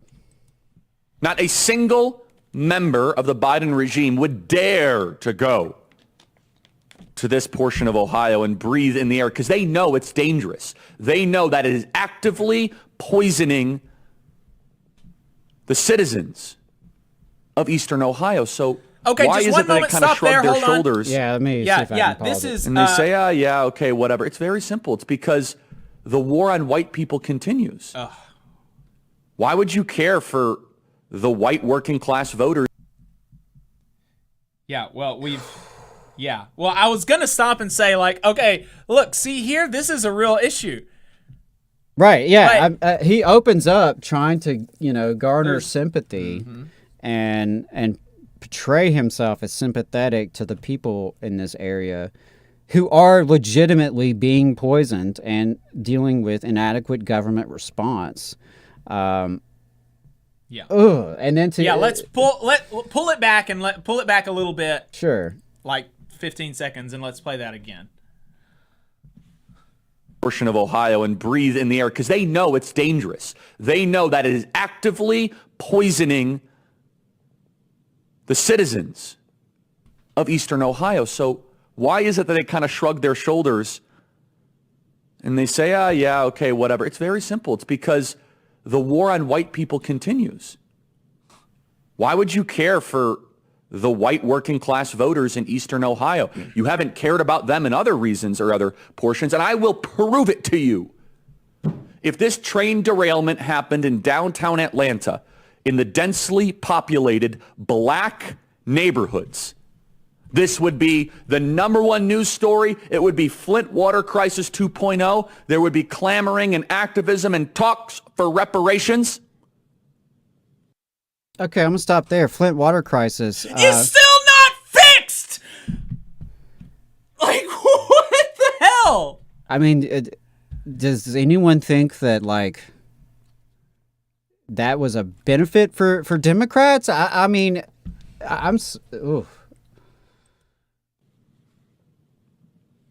it's crazy. And crazy Buttigieg, meanwhile, is out there saying, listen, while this derailment is happening, while the act of poisoning is happening, he's saying, look, the problem is that workers are too white. Play cut 42. We have heard way too many stories from generations past of infrastructure where you got a neighborhood, often a neighborhood of color, that finally sees the project come to them, but everyone in the hard hats on that project looking like, doing the good-paying jobs, don't look like they came from anywhere near the neighborhood. Right. You can build community wealth that will help close wealth gaps in this country if we can tear down those barriers. But that happens at the delivery level. So Buttigieg is out talking about how workers are too white. For the last couple of years, I have been warning about this crusade against white people, and people shrug their shoulders and say, oh, Charlie, why does that matter? I could tell you why it matters. When there's a crisis now and the leaders hate working class whites, they're not going to scramble to save your life. They'll lie to you and tell you to go back home while you're poisoned. That's insane. It is. I mean, it's you can see the division being fostered right there, because the truth is that, of course, politicians of both parties don't give a damn about working class people, whether you're white or black or not. Mr. Anderson in the comments brought up Jackson, Mississippi. Yep. Water situation there's not fixed. Oh, wait, hold on, Adam. You must be mistaken, because Charlie Kirk just told me that whenever bad things happen to black people, they get fixed automatically. And not only do they get fixed, they get talks of reparations. That's what Charlie Kirk told me. Meanwhile, in reality, not only has it not been fixed in Jackson, the Mississippi legislature is trying to essentially gut the power of Jackson, Mississippi as a city. I mean, and I don't know all the details yet. I've got a couple of things to look into on that, but Mississippi, the white power structure in Mississippi is seizing on this crisis to make things worse. But yeah, to hear Charlie Kirk tell it, well, it was a bunch of black folks, so surely the Democrats are going to show up and fix everything and hand out checks to everybody and be on the TV every day doing this. I don't know. Removed from reality. Right, yeah. It's just objectively false. This is a narrative that is objectively, demonstrably, provably false. And even the thing divisive. Even the thing about Pete, right. As much as I mean, and I have real vitriol for Pete. I mean, there are things about that man that just disgust me. Mm-hmm. But that was definitely a disingenuous interpretation of his comments. Right. Granted, Pete was being disingenuous, but that's because literally everything that comes out of his mouth is disingenuous. Right. But he didn't say that was the problem. So yeah, it's just really disgusting. And Right. there again, And there are that's people listening to that's this. a conservative. That's a conservative thing that people who build our communities should be from our, it should be when we create wealth, the people from our communities are the ones that are building that wealth and that are gaining from that wealth. I mean, local jobs is like a big thing. Right, absolutely. And like the idea that Pete's saying it, so it must be bad. I mean, it's so like, and we have sympathy for the argument about how like this diversity, equity, and inclusion and all this bullshit, diversity stuff from management is bullshit. It's just stuff to paper over divisions, to paper over worker organizing to get you to shut up, right? And we have a lot of sympathy for that. And we actually just talked to Julia Rock a couple weeks ago, who reported on the National Restaurant Association, the other NRA, just talked about how they actually said, hey, you know what you should do to get your, dumb workers to get their fill of justice? You should create sustainability committees. You should create diversity committees so that they can feel empowered. Like, there's a critique there. There's a real critique there, but the real critique actually reveals like who the people pulling the strings are, and it's the capitalists, and he doesn't want you to know that it's the capitalists, it's the people that are writing checks to fund his show that are behind the scenes, that are pushing all of this nonsense on you. He wants you to think that it's black people. Right. I mean, you have this like neoliberal identity politics, and both the Democrats and Republicans both use it. They're just two sides of that coin, right? They respond to each other, they build off each other, and they just pile bullshit on top of each other. I think those people do real harm. Absolutely. The Charlie Kirks of the world, I think, are doing legitimate harm to people by poisoning our intellectual environment. He's a fucking intellectual polluter. Yeah, no doubt. We've got one more story. I do want to get to it. Austin in the chat mentioned before the show wraps, we didn't have any guests today, so my voice is starting to go out. Austin mentioned in the chat before the show wraps, I want to plug the week of action planned for the week of March 4th to the 11th at the Weelaunee Forest in Atlanta. Definitely check that out. The Stop Cop City stuff. We haven't really talked about it on the show, but there's been some really good reporting going on. I know Means Morning News just this week had a dispatch from Atlanta. Cool. So yeah, check that out. I have tremendous respect for the folks in Atlanta who have been fighting to prevent Cop City, who've been fighting for justice for their slain comrade. It's a big deal, and it's, the Cop City that they're building in Atlanta is going to conceivably train militarized police forces all over the country. Mm-hmm. So it's not just local to Atlanta, though it is, I think a real slap in the face to that city. Definitely. So yeah, thanks Austin for bringing that up. So the next story that I wanted to talk about is that Tesla workers in Buffalo announced that they were unionizing with a new independent union, Tesla Workers United. Very cool stuff. It's actually being headed up. I said it's an independent union. Maybe it's actually associated with Workers United. Yeah, it is through Workers United. Okay, because it's headed up by some of the same people that kicked off the Starbucks Workers United stuff. They're helping this campaign. So they announced a campaign. They filed for an election, and literally the next day, dozens of workers, many of whom were organizers, all of whom I think were organizers, most of them, were fired by Tesla, by Elon's company, in retaliation for their union organizing. And this is, this is like the real free speech stuff right here, right? I mean, they were fired, and so they're going to be out of work for months at the least, until they get reinstated by the NLRB, presumably, hopefully. But the best case scenario for them right now is that they're out of work for months, right? Why are they out of work for months? Because they have the wrong opinion about unions. And they're doing stuff about that. That's why. Not because they were bad employees, not because they're, whatever. It was because they're organizing.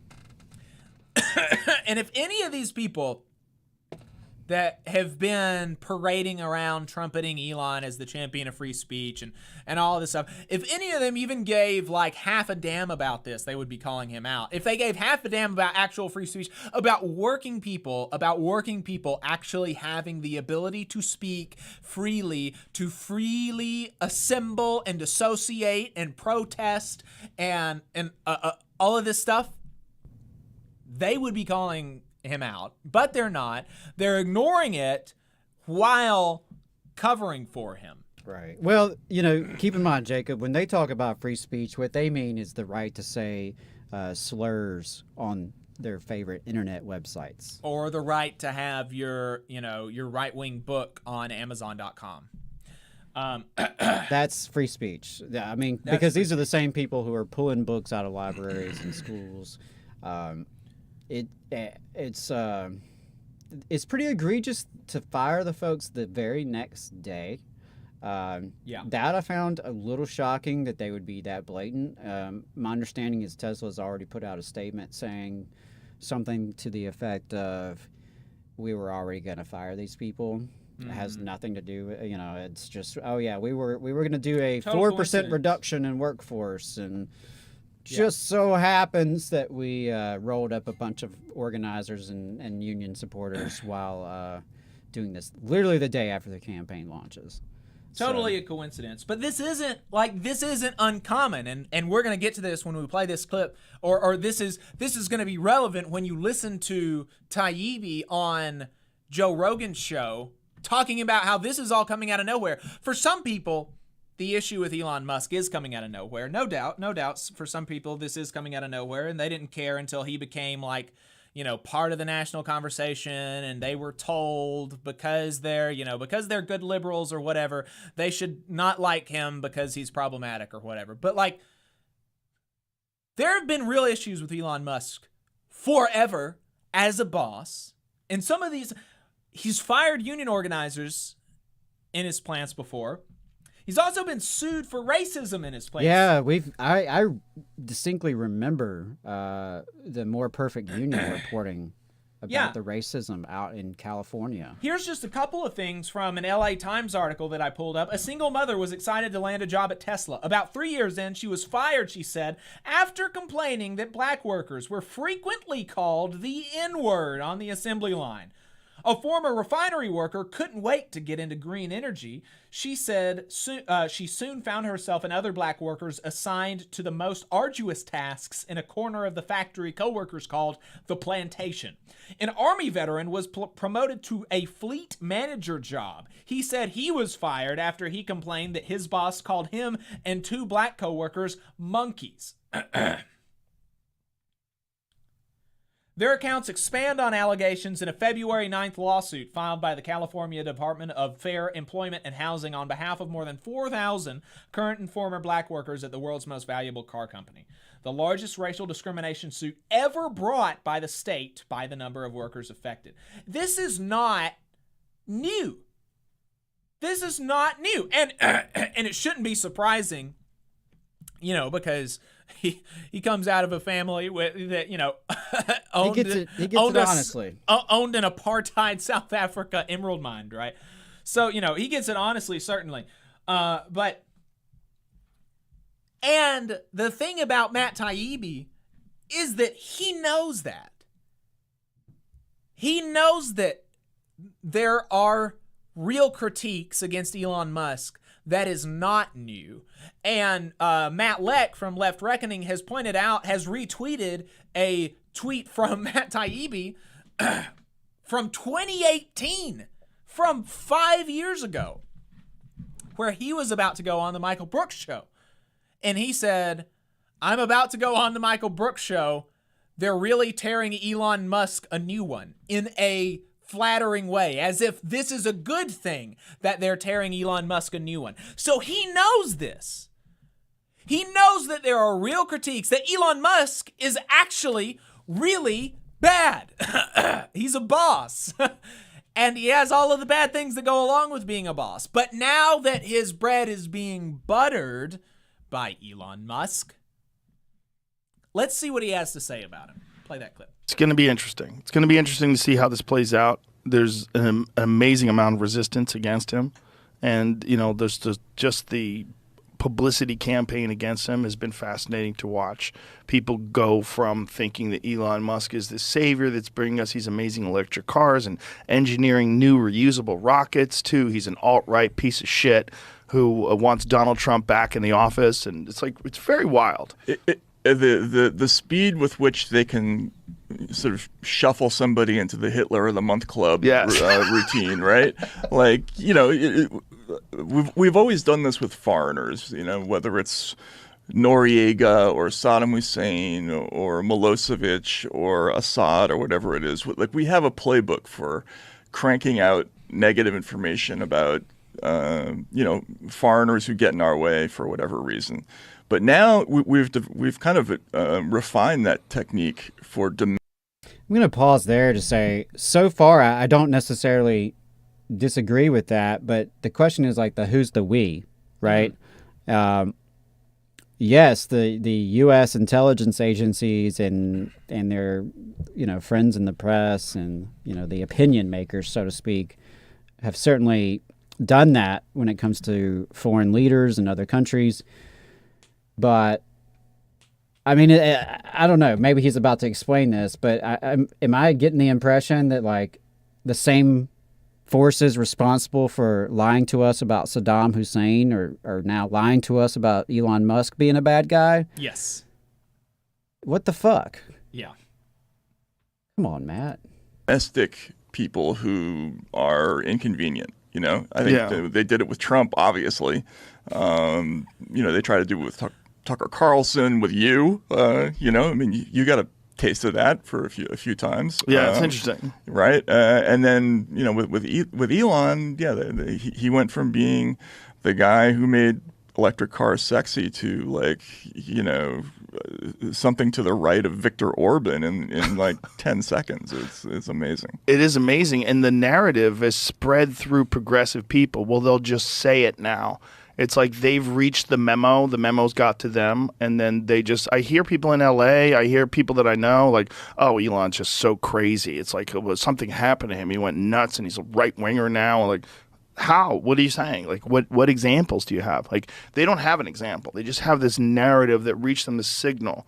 Like, Elon bad now. Oh, right. Elon bad now. Elon bad now. Elon bad now. It's going to be interesting. It's going to be. I really am just so disappointed in Matt Taibbi to see how he has regressed over the years. I mean, this is a guy who, you know, has done some writing I found valuable. He's someone who, you know, I thought was perfectly capable of, like, speaking truth to power, you know, and but I mean, I don't get it. Like, I guess it's as simple as what you point out there, you know, the way his bread is buttered, and we've seen Glenn Greenwald and a lot of these other folks that were, you know, vaguely left-ish, and maybe that's part of it, is like these people never necessarily were principled politically. They just happened to be on the outside looking in. Right. And you know, so Matt Taibbi, who wrote eloquently about, you know, like Goldman Sachs and the role they played in destroying the global economy. I mean, Elon is one of those people, right? I mean, he's one of these oligarchs, and there's this, this sort of cultural conflict, team red, team blue cultural conflict that I think the Greenwalds and the Taibis are sort of responding to more so than reality. Right. And, there's because certainly... to hell with the liberal media. I think a lot of the stuff they're saying about Democrats and liberal media, it's not that it's not true.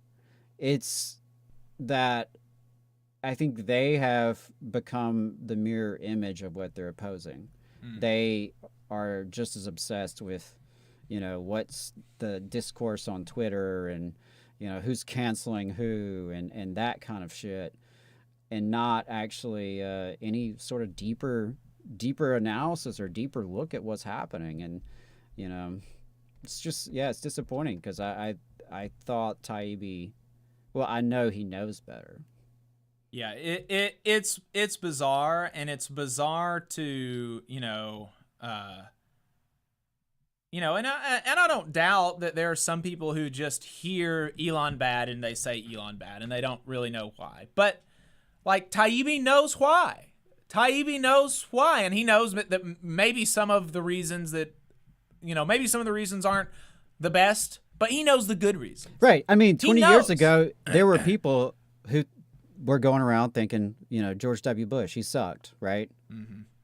Maybe they didn't know why. Maybe that was what they picked up. Or maybe it was Saturday Night Live. And, right. Yeah. Maybe it was media. even bad reasons. Maybe they didn't like him because he had a Texas drawl or something, and that's right. a bad reason to not like somebody. But you still shouldn't like him, right? And right. that's why, I mean, and that's my point. Taibbi would have known. Of course, right. There were people who were opposed to Bush for silliness or stupidity, but that doesn't change the fact that he was a man worth opposing. Yeah. Okay. And just because there is a liberal media who ostensibly opposes conservative figures, okay, that doesn't mean that that's going to shape how I feel about those particular figures necessarily. I am capable of recognizing the deficiencies and the propaganda within both a liberal media space and a right-wing media space, the way they play against each other, in the way their celebrities are elevated by one side and, demonized by the other. Okay, well, I just don't understand what he's trying to get at there. It's not necessarily new either, but I don't get it. I don't get it. Yeah, there's liberal media. Yeah, there's conservative media. And yeah, it's a lot of entertainment and a lot of nonsense. And are there people who jump on bandwagons? Sure. That doesn't change the material realities that Elon Musk is a billionaire oligarch. Right. Who exploits and oppresses people and is a bad person, a bad factor in the equation of human life. Okay? Yeah, right. All of humanity on this planet. Is Elon Musk really helping us? Is Jeff Bezos really helping us? Is Donald Trump really helping us? Right? I'm not interested in picking this team of billionaires versus that team of billionaires. Right. And I see Taibbi going down that same road. Because you can see the bullshit on the liberal side creeping farther and further away towards that conservative side. I'm just sad. There's more to the world and thinking about the world than these two sides that are created by media. Sad. But I guess some of these folks are playing that game. Even folks who have been legitimate critics. All these years, people have done good work. There again, it's kind of like Whitmire. He's had good comments on the nature of power, and his solution is to find our our own folks Yeah, to be empowered. find a billionaire that makes good memes. So. And I mean, it's the same thing. And so I'm sure Taibbi would not consider himself liberal, but I don't see how He's got a liberal in there somewhere. Right? Yeah, I don't see how it's really any different. Yeah. All right, folks, that's going to do it for us. We appreciate you listening.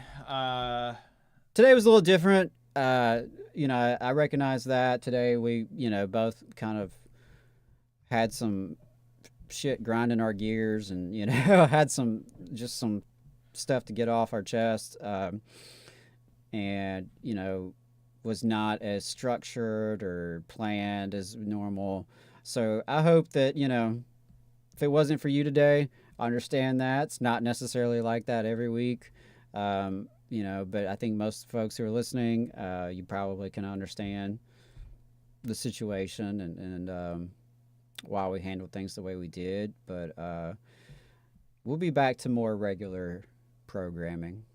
That's for sure. So I appreciate everybody who's tuned in. Appreciate everybody who's contributed to the fundraiser, who's been sharing and taking the survey. TVLR.fm/expand. TVLR.fm/expand.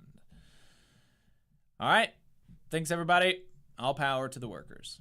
Solidarity, y'all.